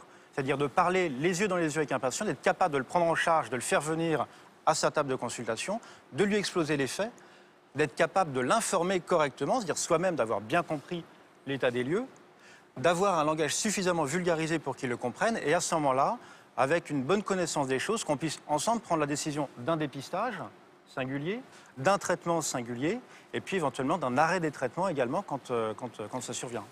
Il y a un serpent de mer qu'il faudrait un jour montrer du doigt, c'est le dossier médical informatisé. Il est indispensable pour justement éviter beaucoup d'actes inutiles. Inutiles. C'est-à-dire, est-ce que vous pouvez expliquer? Eh bien, c'est un dossier médical informatisé qui appartient au malade et qui, quand il va chez son médecin, montre avec, vous l'avez, vous, en pharmacie déjà, mais quand le malade arrive, on sait quels sont les examens qu'il a faits, quels sont les résultats de ces examens, et on voit malheureusement actuellement, puisque ce dossier n'existe pas, on voit la répétition inutile d'examens déjà effectués. Alors, on n'a pas chiffré, mais c'est quand même aussi quelque chose qui est lourd. Les radios inutiles. Des radios inutiles. Quand ce sont des radios, des examens de sang, mais il y a aussi des actes inutiles de dépistage ou de traitement qui auraient pu ne pas avoir. Isabelle Adno. Ce que je voudrais dire, c'est qu'en fait, le parcours de soins de la population française a vraiment changé. Maintenant, on soigne presque par organe. Donc, on a le cardiologue, le rhumatologue, etc. On a des spécialistes. Et en fait, la question est tout à fait essentielle, telle qu'elle vient d'être évoquée. Comment on peut arriver à éviter des actes qui sont déjà faits par ailleurs? Donc, il faut avoir une connaissance globale. Et en l'occurrence, les pharmaciens, nous avons développé le dossier pharmaceutique, c'est-à-dire que maintenant, le pharmacien a la connaissance totale de l'ensemble des médicaments qui ont été délivrés pendant les 4 derniers mois. Et c'est comme ça qu'on se rend compte parfois qu'un médicament a été déjà délivré, donc ça ne sert à rien. Et ce dossier informatisé est vraiment très utile. La recherche sur la prévention n'est pas assez développée. La recherche sur la maladie, quand elle est installée, la recherche du traitement, oui, mais la recherche pour prévenir la maladie n'est pas assez efficace. Et puis surtout arrive une nouvelle médecine, la médecine peut-être prédictive, qui est la médecine génétique. Est-ce que dans notre qui va gène... nous dire, vous allez avoir un cancer, vous allez avoir... Non, vous allez avoir. N'allons pas si vite. Vous êtes à risque. Il y a des risques, et je ne vais pas prendre des mots savants, mais par exemple, dans le cancer du sein, quand il y a une mutation génétique, breast cancer, donc BRCA 1 et 2, on sait que la femme, l'enfant, si cette mutation existe, a beaucoup plus de risques d'avoir un cancer que quelqu'un d'autre, donc on va s'en occuper et on va faire une médecine préventive. Et ça, c'est en train d'apparaître. Ce n'est pas encore tout à fait installé. Une petite conséquence de ce dont a parlé Bernard. Bien sûr qu'on peut faire un test génétique pour savoir chez un enfant si plus tard, cette petite fille, quand elle sera une femme, va avoir un risque qui s'élève alors à 85%. C'est pratiquement sûr qu'elle va avoir un cancer du sein si elle a cette mutation génétique, cette petite fille. Qu'est-ce qu'on peut lui proposer? C'est ça le problème. Ça nous met dans des situations dramatiques. Car la seule chose que nous pouvons, et c'est mon métier tous les jours, la seule chose que nous pouvons proposer à ces jeunes femmes avant 30 ans, alors qu'elles sont bien portantes, c'est d'enlever les 2 seins et d'enlever les ovaires. C'est ce qui se fait. Qu'est-ce qu'on peut faire une fois qu'on a trouvé le truc positif? Je crois que peut-on faire autrement? Parce que ce cancer génétique est un cancer agressif. Oui. Et évidemment, il s'agit là d'une nouvelle médecine qui est la médecine génétique et qui va être d'autant plus angoissante, si on me permet 2 secondes, c'est que quand une femme est enceinte de 6 semaines, elle sait à peine qu'elle est enceinte. Si on lui fait une prise de sang, on voit que dans son sang circulant, il y a les cellules de l'embryon. On ne sait pas d'ailleurs comment ils arrivent là et comment ils sont tolérés. Mais s'il y a les cellules de cet embryon, cette femme enceinte, elle va avoir, tiens, c'est une fille, tiens, il y a une mutation. Au bout de 6 semaines d'aménorrhée. Donc vous voyez le problème éthique, parce que j'ai été très longtemps au comité d'éthique, le problème éthique absolument impossible qui surgit. Alors évidemment, dans la médecine génétique, il y a des choses extraordinaires, mais il y a aussi, à cause de la précocité du diagnostic, même quand la femme est à 6 semaines d'aménorrhée, le problème grave qu'on n'a pas résolu d'eugénisme. Donc pour résumer, contrairement à ce que vous disiez tout à l'heure, à un moment donné, on pourra savoir, devant un individu, quelles seront les maladies dont il sera atteint. Bien sûr, non seulement ça, mais on pourra même dire, devant un cancer, c'est ce que nous faisons aujourd'hui, devant un cas de cancer donné, si ce cas va rechuter ou pas, par les tests génétiques sur la tumeur. Nous pouvons dire à l'avance aujourd'hui si tel médicament va marcher ou s'il ne marchera pas. L'impact des sciences du génome, de la biologie moléculaire sur nos pratiques médicales commence à devenir considérable. Non seulement dans le dépistage, comme vous dites, mais même dans le choix thérapeutique, dans l'aide à la décision thérapeutique. Vous n'imaginez pas comme nos pratiques en cancérologie sont en train d'être bouleversées par ces tests génétiques sur les tumeurs. Je voudrais rajouter un mot, c'est que ça va poser des problèmes majeurs à la sécurité sociale. Parce que tel médicament qui va s'adresser à tel cancer, parce qu'il y a une maladie génétique, il y a un trouble génétique dans ce cancer, il va coûter horriblement cher. Pourquoi? Parce que la cible va être très étroite. Il y a par exemple un cancer du poumon qui peut être traité par une nouvelle molécule, mais il ne va concerner que 3 ou 4 000 ou 10 000 personnes en Inde. Vous imaginez le prix? Et là, on a des vertiges. En revanche, c'est très intéressant, je trouve, ce débat, parce que d'abord, on voit qu'on est face au progrès, et je pense qu'on peut s'en réjouir. Oui, progrès incroyable d'ailleurs, puisqu'il y a 60% des cancéreux qui s'en sortent, il ne faut jamais l'oublier. Voilà, mais un progrès donc, qui permet en effet de soigner, d'améliorer la qualité de vie, l'espérance de vie. Un progrès qui pose aussi un certain nombre de questions éthiques, elles ont été évoquées. Je crois qu'il faut qu'on puisse bien avoir en tête qu'il y a cet espoir, mais aussi il faut qu'il soit maîtrisé. Et le débat qui a lieu là est très très intéressant parce qu'il montre bien justement que le médecin apprécie et doit garder cette capacité d'appréciation face à un patient. La réponse, elle n'est pas la même pour chaque patient. Alors la prévention, Julia, ça marche ou ça marche pas? Comme le disait le professeur Dobré tout à l'heure, on manque énormément de recherches sur le sujet, donc pour plein de choses, on ne sait pas vraiment si ça marche ou pas. Il y a quelques cas où on a vu clairement que ça marchait. Je voudrais prendre l'exemple de l'hypertension artérielle. L'hypertension artérielle, c'est important, ça concerne 14 millions de Français. Bien, Franz, est-ce que vous savez quel est le premier hypertenseur? Non, mais le sel, c'est pas bon, je sais ça. Le stress, l'alcool et le sel. Comment vous pouvez réduire l'hypertension de manière importante? Vous réduisez votre consommation de sel d'1 gramme par jour. Je pense que vous serez d'accord. On a montré aux États-Unis que si on faisait une campagne de prévention pour la réduction de la consommation de sel, pour chaque euro qu'on dépense, on gagne 15 €. Donc on a des campagnes de prévention qui sont très efficaces.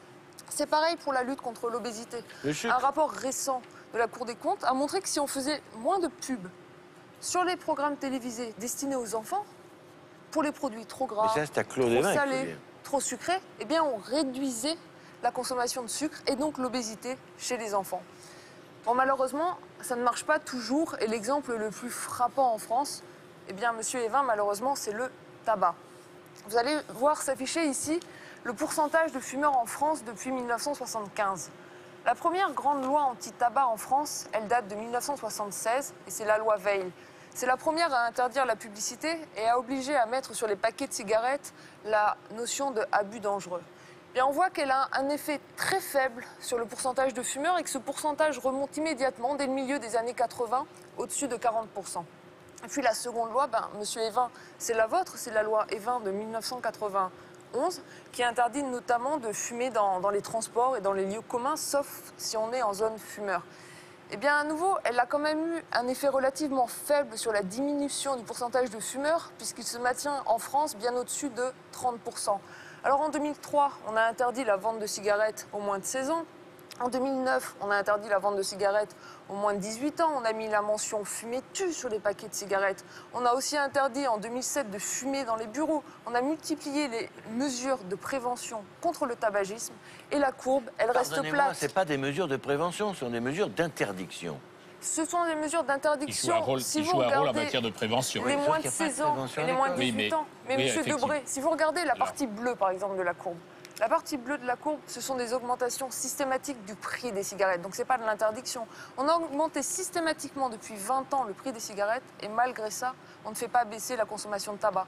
Et en fait, on ne la fait pas baisser sur le total des Français, mais ce qui se passe, c'est que les femmes, elles fument de plus en plus. Puisque effectivement, comme cela a été rappelé, j'ai été à l'origine d'une loi, mais la première chose que je voudrais dire, c'est d'abord qu'on La célèbre loi des vins contre le tabac et les alcools. On ne réduit pas la consommation d'un produit, on ne joue pas sur les comportements personnels uniquement avec une loi. Il faut qu'on se sorte cette idée selon laquelle il y aurait une mesure magique qui permettrait de régler ce problème. D'abord, ce qu'on constate, c'est qu'au moins la consommation n'a pas augmenté. Mais la loi, elle a simplement été nécessaire parce qu'il fallait réglementer à la fois la publicité et puis d'autre part, régler en effet l'organisation des espaces fumeurs et non-fumeurs et interdire de fumer dans les lieux à usage collectif. Mais si en effet, il n'y a pas des campagnes en permanence qui sont conduites, et malheureusement, les pouvoirs publics, depuis 1991, n'ont pas été constants dans les campagnes qui ont été conduites pour expliquer l'enjeu du tabac et pour pouvoir effectivement conduire des actions à l'école, conduire des actions sur le lieu de travail. Il ne suffit pas d'interdire, mais il y a là une possibilité aussi d'un dialogue avec l'ensemble des salariés. Enfin, il y a plein de mesures pédagogiques à prendre. Et si on ne les prend pas, une loi ne peut pas suffire. On est toujours autour de l'information. Le problème crucial, ce sont les adolescents et les enfants. Et les femmes et les femmes également. Le tabagisme commence dès l'école. Oui, et là, il y a vraiment un problème majeur. Il y a quelques années, après votre loi, on a vu totalement disparaître le tabac des films, des séries télévisées et autres. Actuellement, vous avez une série télévisée dans laquelle on fait l'étal de l'alcool et du tabac. C'est une catastrophe parce que du coup, l'enfant se projette sur l'image d'un adulte, l'image d'un homme qui devient en réalité, il faut savoir, que toutes les études sociologiques montrent que l'information, notamment chez les jeunes, sur les méfaits du tabac n'a pas d'effet.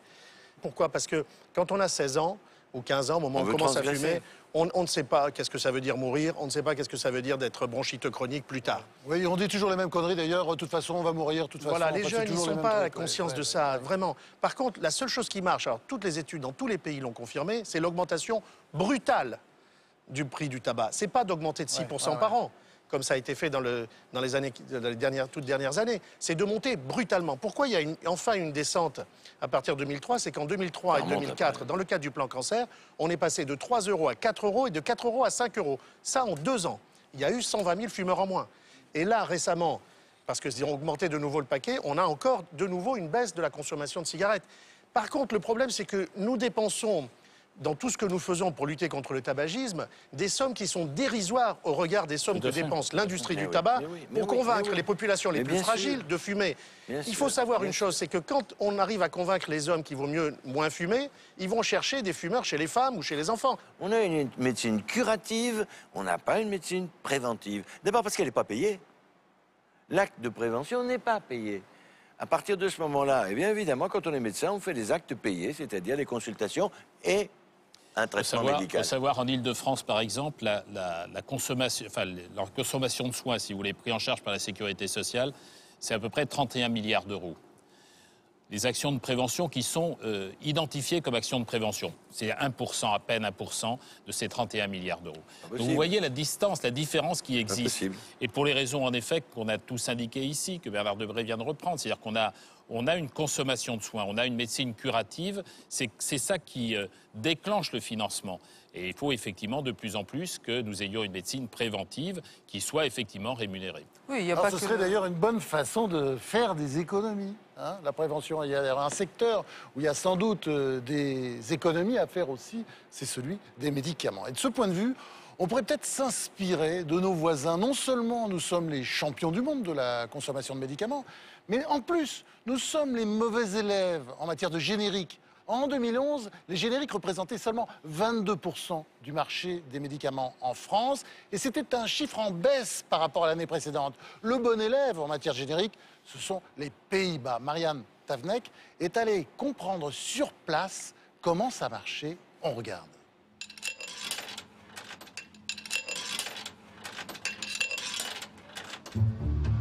Du paracétamol en libre service dans les distributeurs. Des patients qui repartent de chez le médecin sans ordonnance. Des pharmaciens qui distribuent les médicaments au compte-gouttes. Ces images n'ont pas été tournées en France, mais aux Pays-Bas. À seulement 500 km de Paris, nos voisins hollandais possèdent un système de santé très différent du nôtre, auquel les expatriés doivent bien s'adapter. La première fois que je suis allée chez un docteur, c'est parce que j'étais tombée de cheval. Et ma mère m'avait poussée à aller chez le docteur pour prendre une radio. Il m'a demandé de me lever, il m'a appuyé sur la tête. Et il m'a dit, vous avez mal? Non. Prenez du repos, buvez un thé et prenez un paracétamol. Mais surtout, les Hollandais sont les champions des médicaments génériques. Ici, on en consomme 3 fois plus qu'en France. Chaque pilule vendue coûte en moyenne 5 centimes d'euros, alors qu'un Français déboursera 15 centimes pour le même générique. Pourquoi un tel écart de prix? Nos voisins sont-ils moins bien soignés que nous? Ou peut-on s'inspirer du système néerlandais pour faire des économies?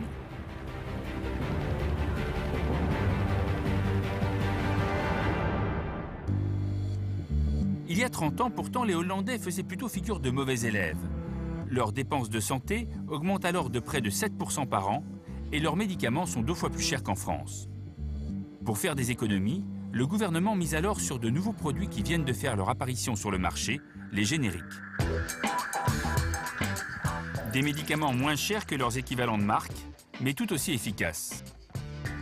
Et pour que les Néerlandais se mettent à les utiliser massivement, l'État s'appuie sur les médecins et les pharmaciens en leur imposant de nouvelles règles. Les docteurs hollandais ont été incités à ne plus prescrire de marques de médicaments, mais à utiliser le nom des principes actifs. On a été formés à ne plus utiliser que le nom générique des médicaments. La plupart des patients qui vont à la pharmacie arrivent alors avec une prescription mentionnant le nom chimique de la molécule, et c'est le pharmacien qui choisit quel produit donner. Mais si les pharmaciens délivrent majoritairement des génériques, ils ne cherchent pas à faire baisser leur prix pour préserver leur marge. Résultat, les génériques ne sont que 10 à 15% moins chers que les médicaments de marque. Très insuffisant pour compenser les dépenses de santé. Alors en 2006, l'État hollandais frappe encore plus fort en imposant un nouveau système de santé. Sous le contrôle du gouvernement, la gestion des soins est entièrement confiée à des assurances privées auxquelles les 16 millions de Hollandais sont obligés de souscrire. Il s'agit de faire jouer la concurrence entre assureurs pour baisser les prix. 4 grandes compagnies se partagent les 90% du marché. Et elles fonctionnent avec le système dit du médicament préféré. Pour une même catégorie de médicaments, chaque compagnie d'assurance met tous les fabricants en concurrence. Le produit choisi, a priori le générique le moins cher, devient ensuite le produit préféré de la compagnie. Les assurés n'ont alors plus le choix. Ils ne sont remboursés que si le pharmacien leur vend le médicament préféré de leur assurance. Pour une même maladie, un assuré chez A sera donc obligé de prendre le générique Y et l'assuré de la compagnie B, le générique X. Avec M. Vandermeer, pharmacien à La Hague, démonstration avec le cas concret d'un médicament pour soigner la tension.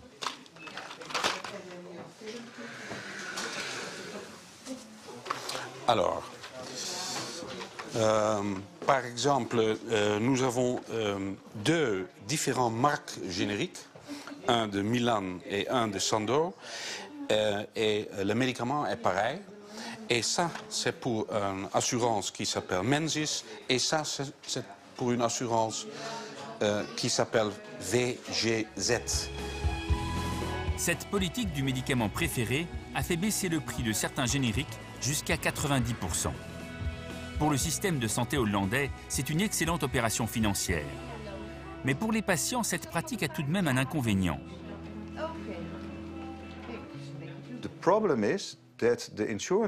Le gros problème, c'est que les assureurs ont le droit de changer de fournisseur de générique tous les 6 mois. Par exemple, ils achètent tel produit en Inde, jusqu'au jour où un autre fabricant leur propose la même molécule un peu moins chère, et du coup, ils signent avec lui.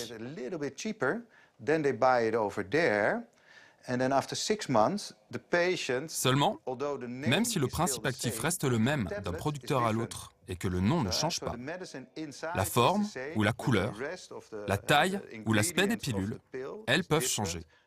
Et ça, c'est très perturbant pour les patients.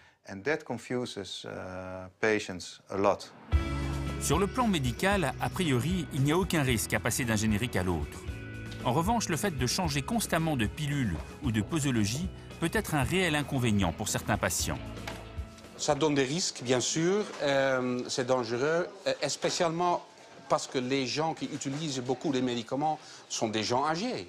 Bien sûr, ce sont des gens de 60, 70 ans, 80 ans. Les gens pensent que c'est la pharmacie qui choisit, mais ce n'est pas la pharmacie, c'est l'assurance.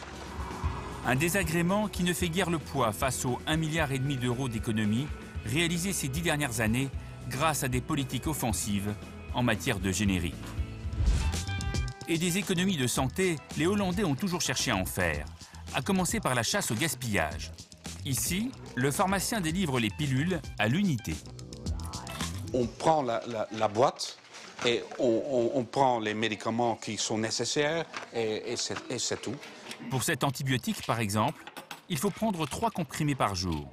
La durée d'utiliser, c'est 7 jours. Ça veut dire que nous donnons nos clients 21 comprimés d'amoxicilline. Non seulement les Hollandais ne dépensent pas plus que nécessaire pour leur traitement, mais en moyenne, ils consomment 4 fois moins de médicaments que nous. Une habitude qui commence chez le médecin. Alors, qu'est-ce qui s'est passé depuis votre dernière visite? Ce matin, j'étais encore à l'hôpital pour le traitement de mes reins. Mais ça va.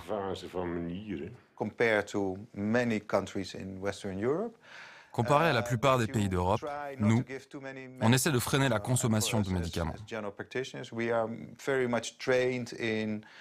En tant que médecin, on est formé à vraiment rationaliser les prescriptions en réfléchissant bien à l'intérêt de tel ou tel produit. Car les médicaments ont aussi de nombreux effets secondaires.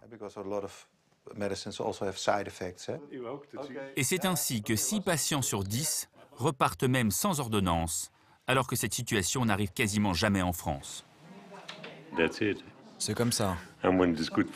Si c'est bon pour la santé, je suppose que le docteur sait ce qu'il fait. Si les Hollandais ne se posent pas plus de questions, il n'en est pas de même pour les résidents d'origine étrangère, souvent habitués à d'autres méthodes.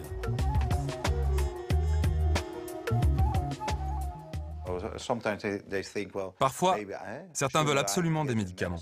Ils se disent « Je ne peux pas aller chez le médecin et ne pas avoir d'ordonnance, c'est pas bon ». Du coup, je dois leur faire comprendre ma démarche et que c'est parfois mieux de ne pas avoir de traitement. Certains finissent même par aimer ça.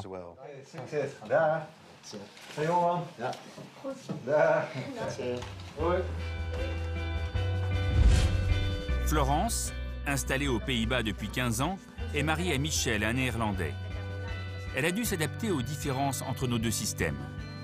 Des différences surtout culturelles. Ils sont fiers d'avoir moins besoin d'aide. Enfin, ils n'ont pas besoin d'aller chez le docteur, enfin, du moins. Non, les gens dans mon entourage. Les médicaments, non. on les aime pas. On n'en parle pas trop, on les aime pas trop, les médicaments. On laisse plutôt faire la nature. Ouais. On va dédramatiser. Les gens disent bon, c'est bon, je me sens pas bien. D'abord du repos. Eux-mêmes, pour eux-mêmes, ils vont se dire ça. Des comportements qui ont permis au gouvernement de faire passer une autre mesure radicale pour endiguer les dépenses de santé. Une franchise annuelle des frais de santé. À l'exception des visites chez le généraliste, toujours remboursées, chaque assuré adulte paye les 350 premiers euros de tous ses frais médicaux. Médicaments, radio, visites chez les spécialistes, etc. Ce n'est qu'au-delà de cette somme que ces soins sont remboursés. Le but de cette mesure, c'est que les gens réfléchissent à 2 fois avant de se précipiter chez leur médecin. La franchise, ça a un effet dissuasif et ça doit faire prendre conscience aux gens des coûts de la santé. Parce que sinon, les Hollandais ne se rendent pas compte du prix des soins. Désormais, les Hollandais sont donc contraints de gérer eux-mêmes tout ce qui relève de la bobologie pour préserver la prise en charge de leurs pathologies plus graves. C'est un sacrifice, mais il est plutôt bien accepté par la population. Le système, c'est pour les grandes choses. Les assurances sont pour les grandes maladies. Les petites maladies, on s'en fout, on se débrouille. Et je crois que ça aide beaucoup pour un système quand tout le monde paye son petit truc tout seul. Se soigner moins pour faire des économies et préserver un système de santé équitable. C'est le virage amorcé par les Pays-Bas ces dernières années. Cet exemple pourrait-il être adapté au système français ? Alors, ce qu'on vient de voir est vraiment spectaculaire. On peut vraiment dire qu'il y a un modèle hollandais, mais il y a un problème en France. Hein. Pourquoi est-ce que les génériques sont si chers? On ne comprend pas. C'est pas uniquement qu'ils soient si chers, ils sont chers.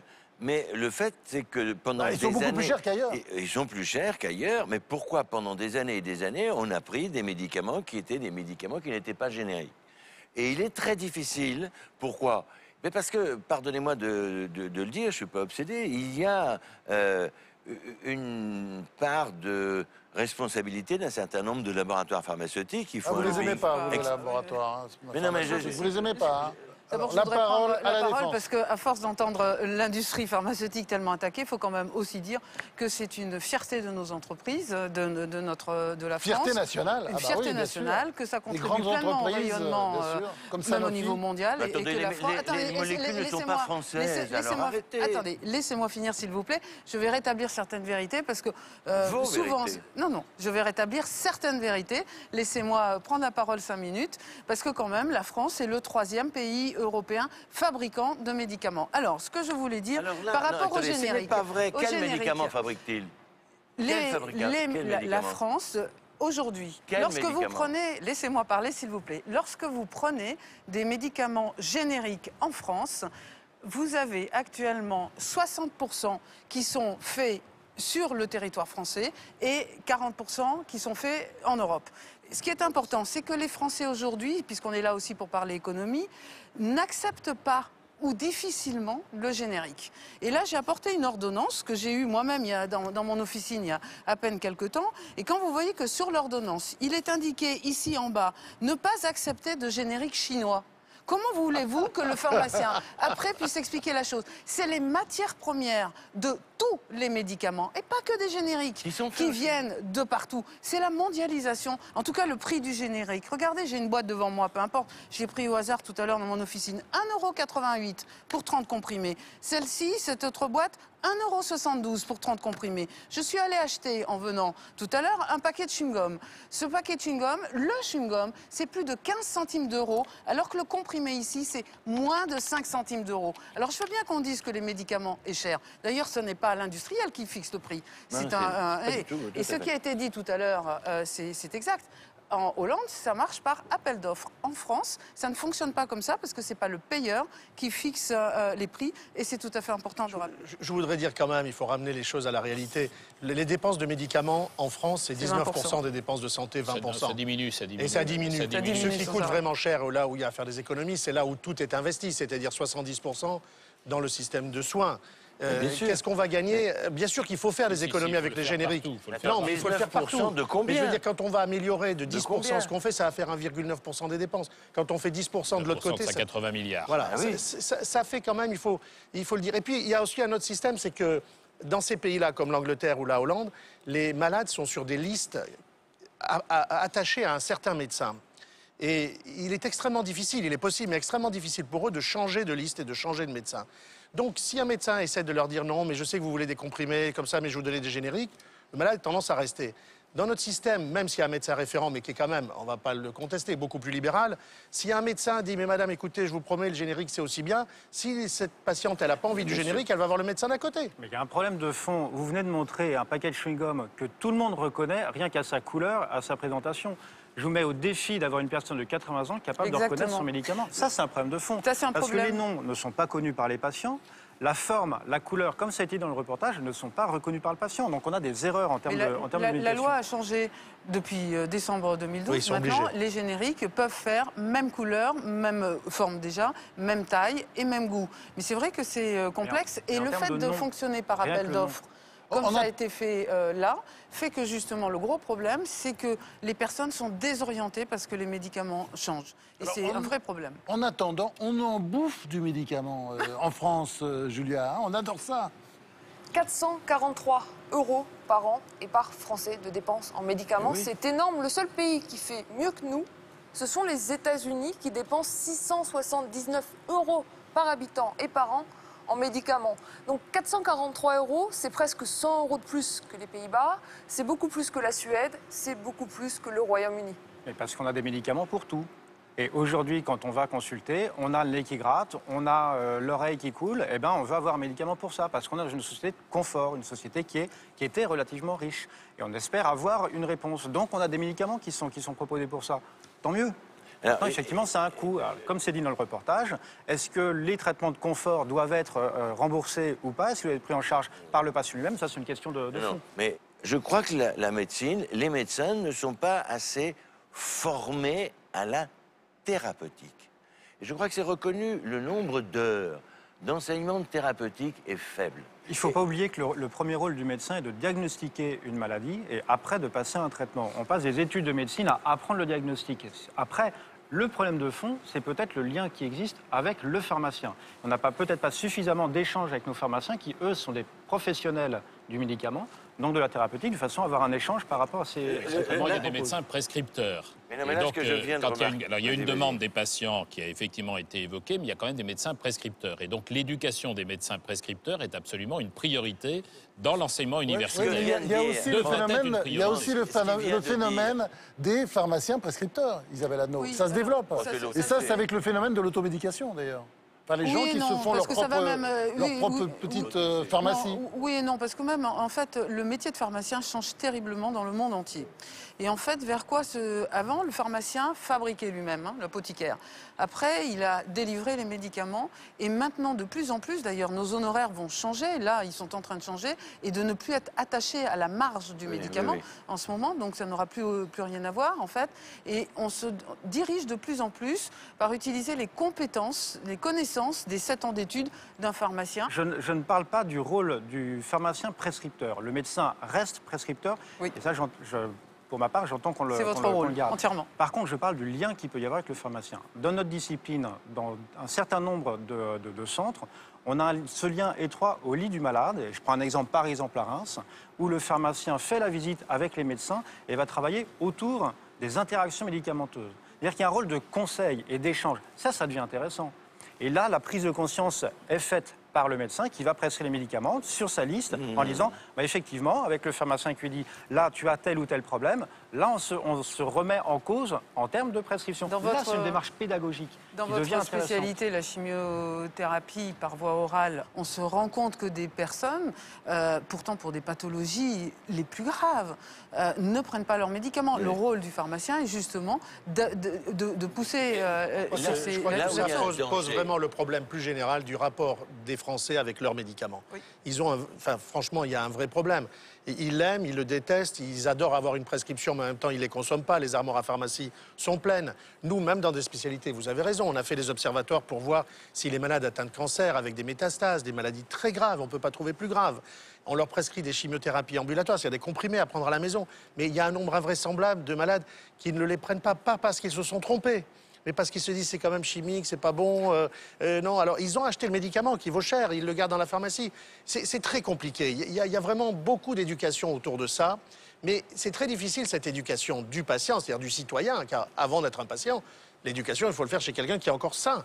Donc c'est très compliqué parce que on a une espèce de de phobie des maladies et on a une espèce d'idéal de parfaite santé pour tout le monde, tout le temps. Et donc, comment on va évoquer l'idée chez quelqu'un à 45 ans, au bureau, etc., que peut-être, si un jour, voilà. C'est très compliqué à faire, ça. Bon, alors maintenant, il faut peut-être en venir à cette histoire de médicaments inutiles, hein, parce que dans ce pavé que vous avez signé avec le professeur Philippe Even, Bernard Debré, vous dites, voilà, il y a 50% de médicaments vendus dans les officines des amis de Madame Adno qui sont inutiles. Il y a des médicaments inutiles, on le sait, il y en a de plus en plus. 20 000% qui sont mal tolérés et puis 5% qui sont considérés comme dangereux. Ah ben, il y a effectivement deux choses. Un médicament, de toute manière, par principe, ça a des effets secondaires. Pharmacone, hein, un médicament, qui est à l'origine du mot c'est pas pharmacopée. neutre, un médicament. Oui. Oui, Pharmacone, qui est à l'origine du mot pharmacopée, veut dire en même temps remède et poison. Tout médicament, sans exception, a un bénéfice et un risque. Donc de dire que des médicaments sont dangereux, c'est par la définition même du médicament. En tout cas, moi je voudrais dire que, suite à la sortie de certains livres, de certains rapports de l'Académie de médecine, divers et variés, en tout cas c'est très difficile pour la vie d'un pharmacien. Et qui en est finalement aujourd'hui, qui est la plus grande victime, c'est le patient, c'est le public. Parce qu'il ne sait plus qui croire, ni que croire. Il doute, et ce qui est gênant pour nous, tel qu'on le voit, c'est que les autorités... on ne doute pas des médecins ni des pharmaciens. Le problème fondamental, c'est cette argumentation. Alors. Je vais prendre quelques exemples. Quand nous avons dit, nous, on ne l'a pas dit de notre propre chef, on a dit en regardant les statistiques. Quand on a dit, par exemple, que les pilules de troisième et quatrième génération étaient plus dangereuses que les deuxièmes générations. On nous dit, oh mais vous vous rendez pas compte, il y a 4 millions de femmes qui prennent des pilules de troisième et quatrième génération, vous allez absolument les affoler. Est-ce qu'on avait raison ou pas? Bien sûr, vous aviez raison. Bon, est-ce qu'il fallait le dire ou pas? Bien sûr, il fallait le dire. Quand on dit, par exemple, que pour la maladie d'Alzheimer, l'Aricept, qui est donné aux malades qui ont une maladie d'Alzheimer, toutes les études ont montré que ça ne servait à rien. Faut-il le dire ou pas?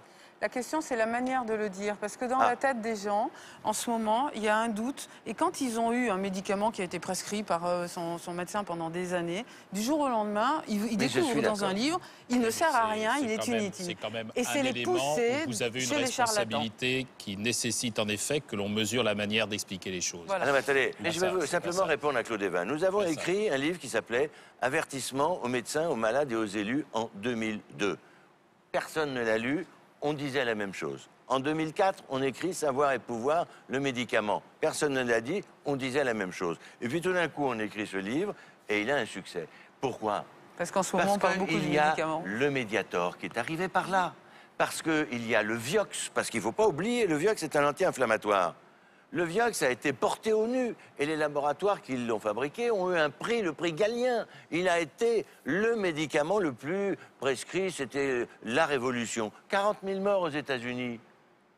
Alors, pourquoi est-ce que nous, on n'a pas le droit de dire attention, c'est dangereux? Comparer le cas du Mediator, quand il y a vraiment des fautes graves, il faut les sanctionner, entièrement d'accord.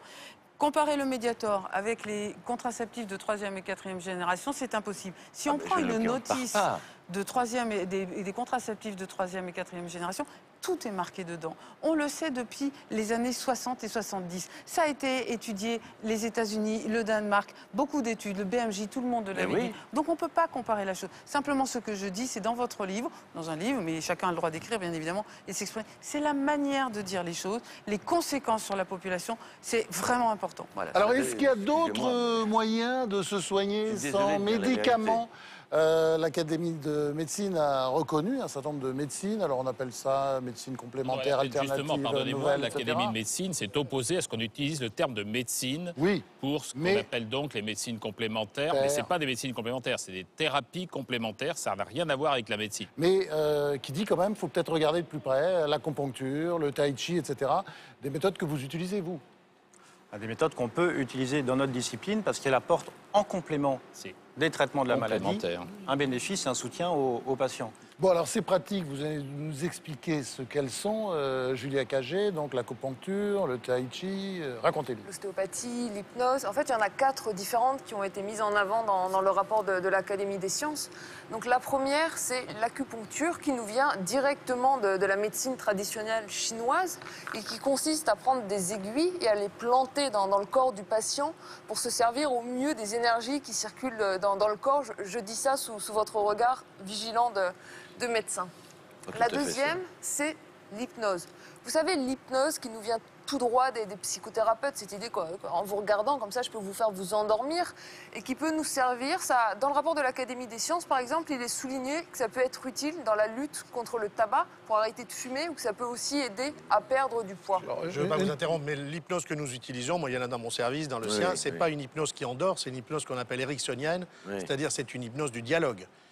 On amène le patient à penser d'une certaine manière, mais il est complètement conscient. Hein, il est jamais endormi. À dire des choses qu'il ne veut pas dire. À penser des choses par rapport à sa maladie, par rapport à ses effets secondaires, par rapport à sa fatigue, par rapport à etc. Il a une reprise de conscience du moi. Il y a le tai chi, cette gymnastique traditionnelle chinoise, donc on voit souvent plein de gens la pratiquer, vous savez, maintenant dans les parcs, et qui est censée aider aussi, qui peut être très utile dans le traitement des rhumatismes, et puis qui est aussi souvent en Chine associée à l'image de la longévité. On connaît tous ces images d'un homme de 116 ans, d'un Chinois de 116 ans, qui pratique encore le tai chi.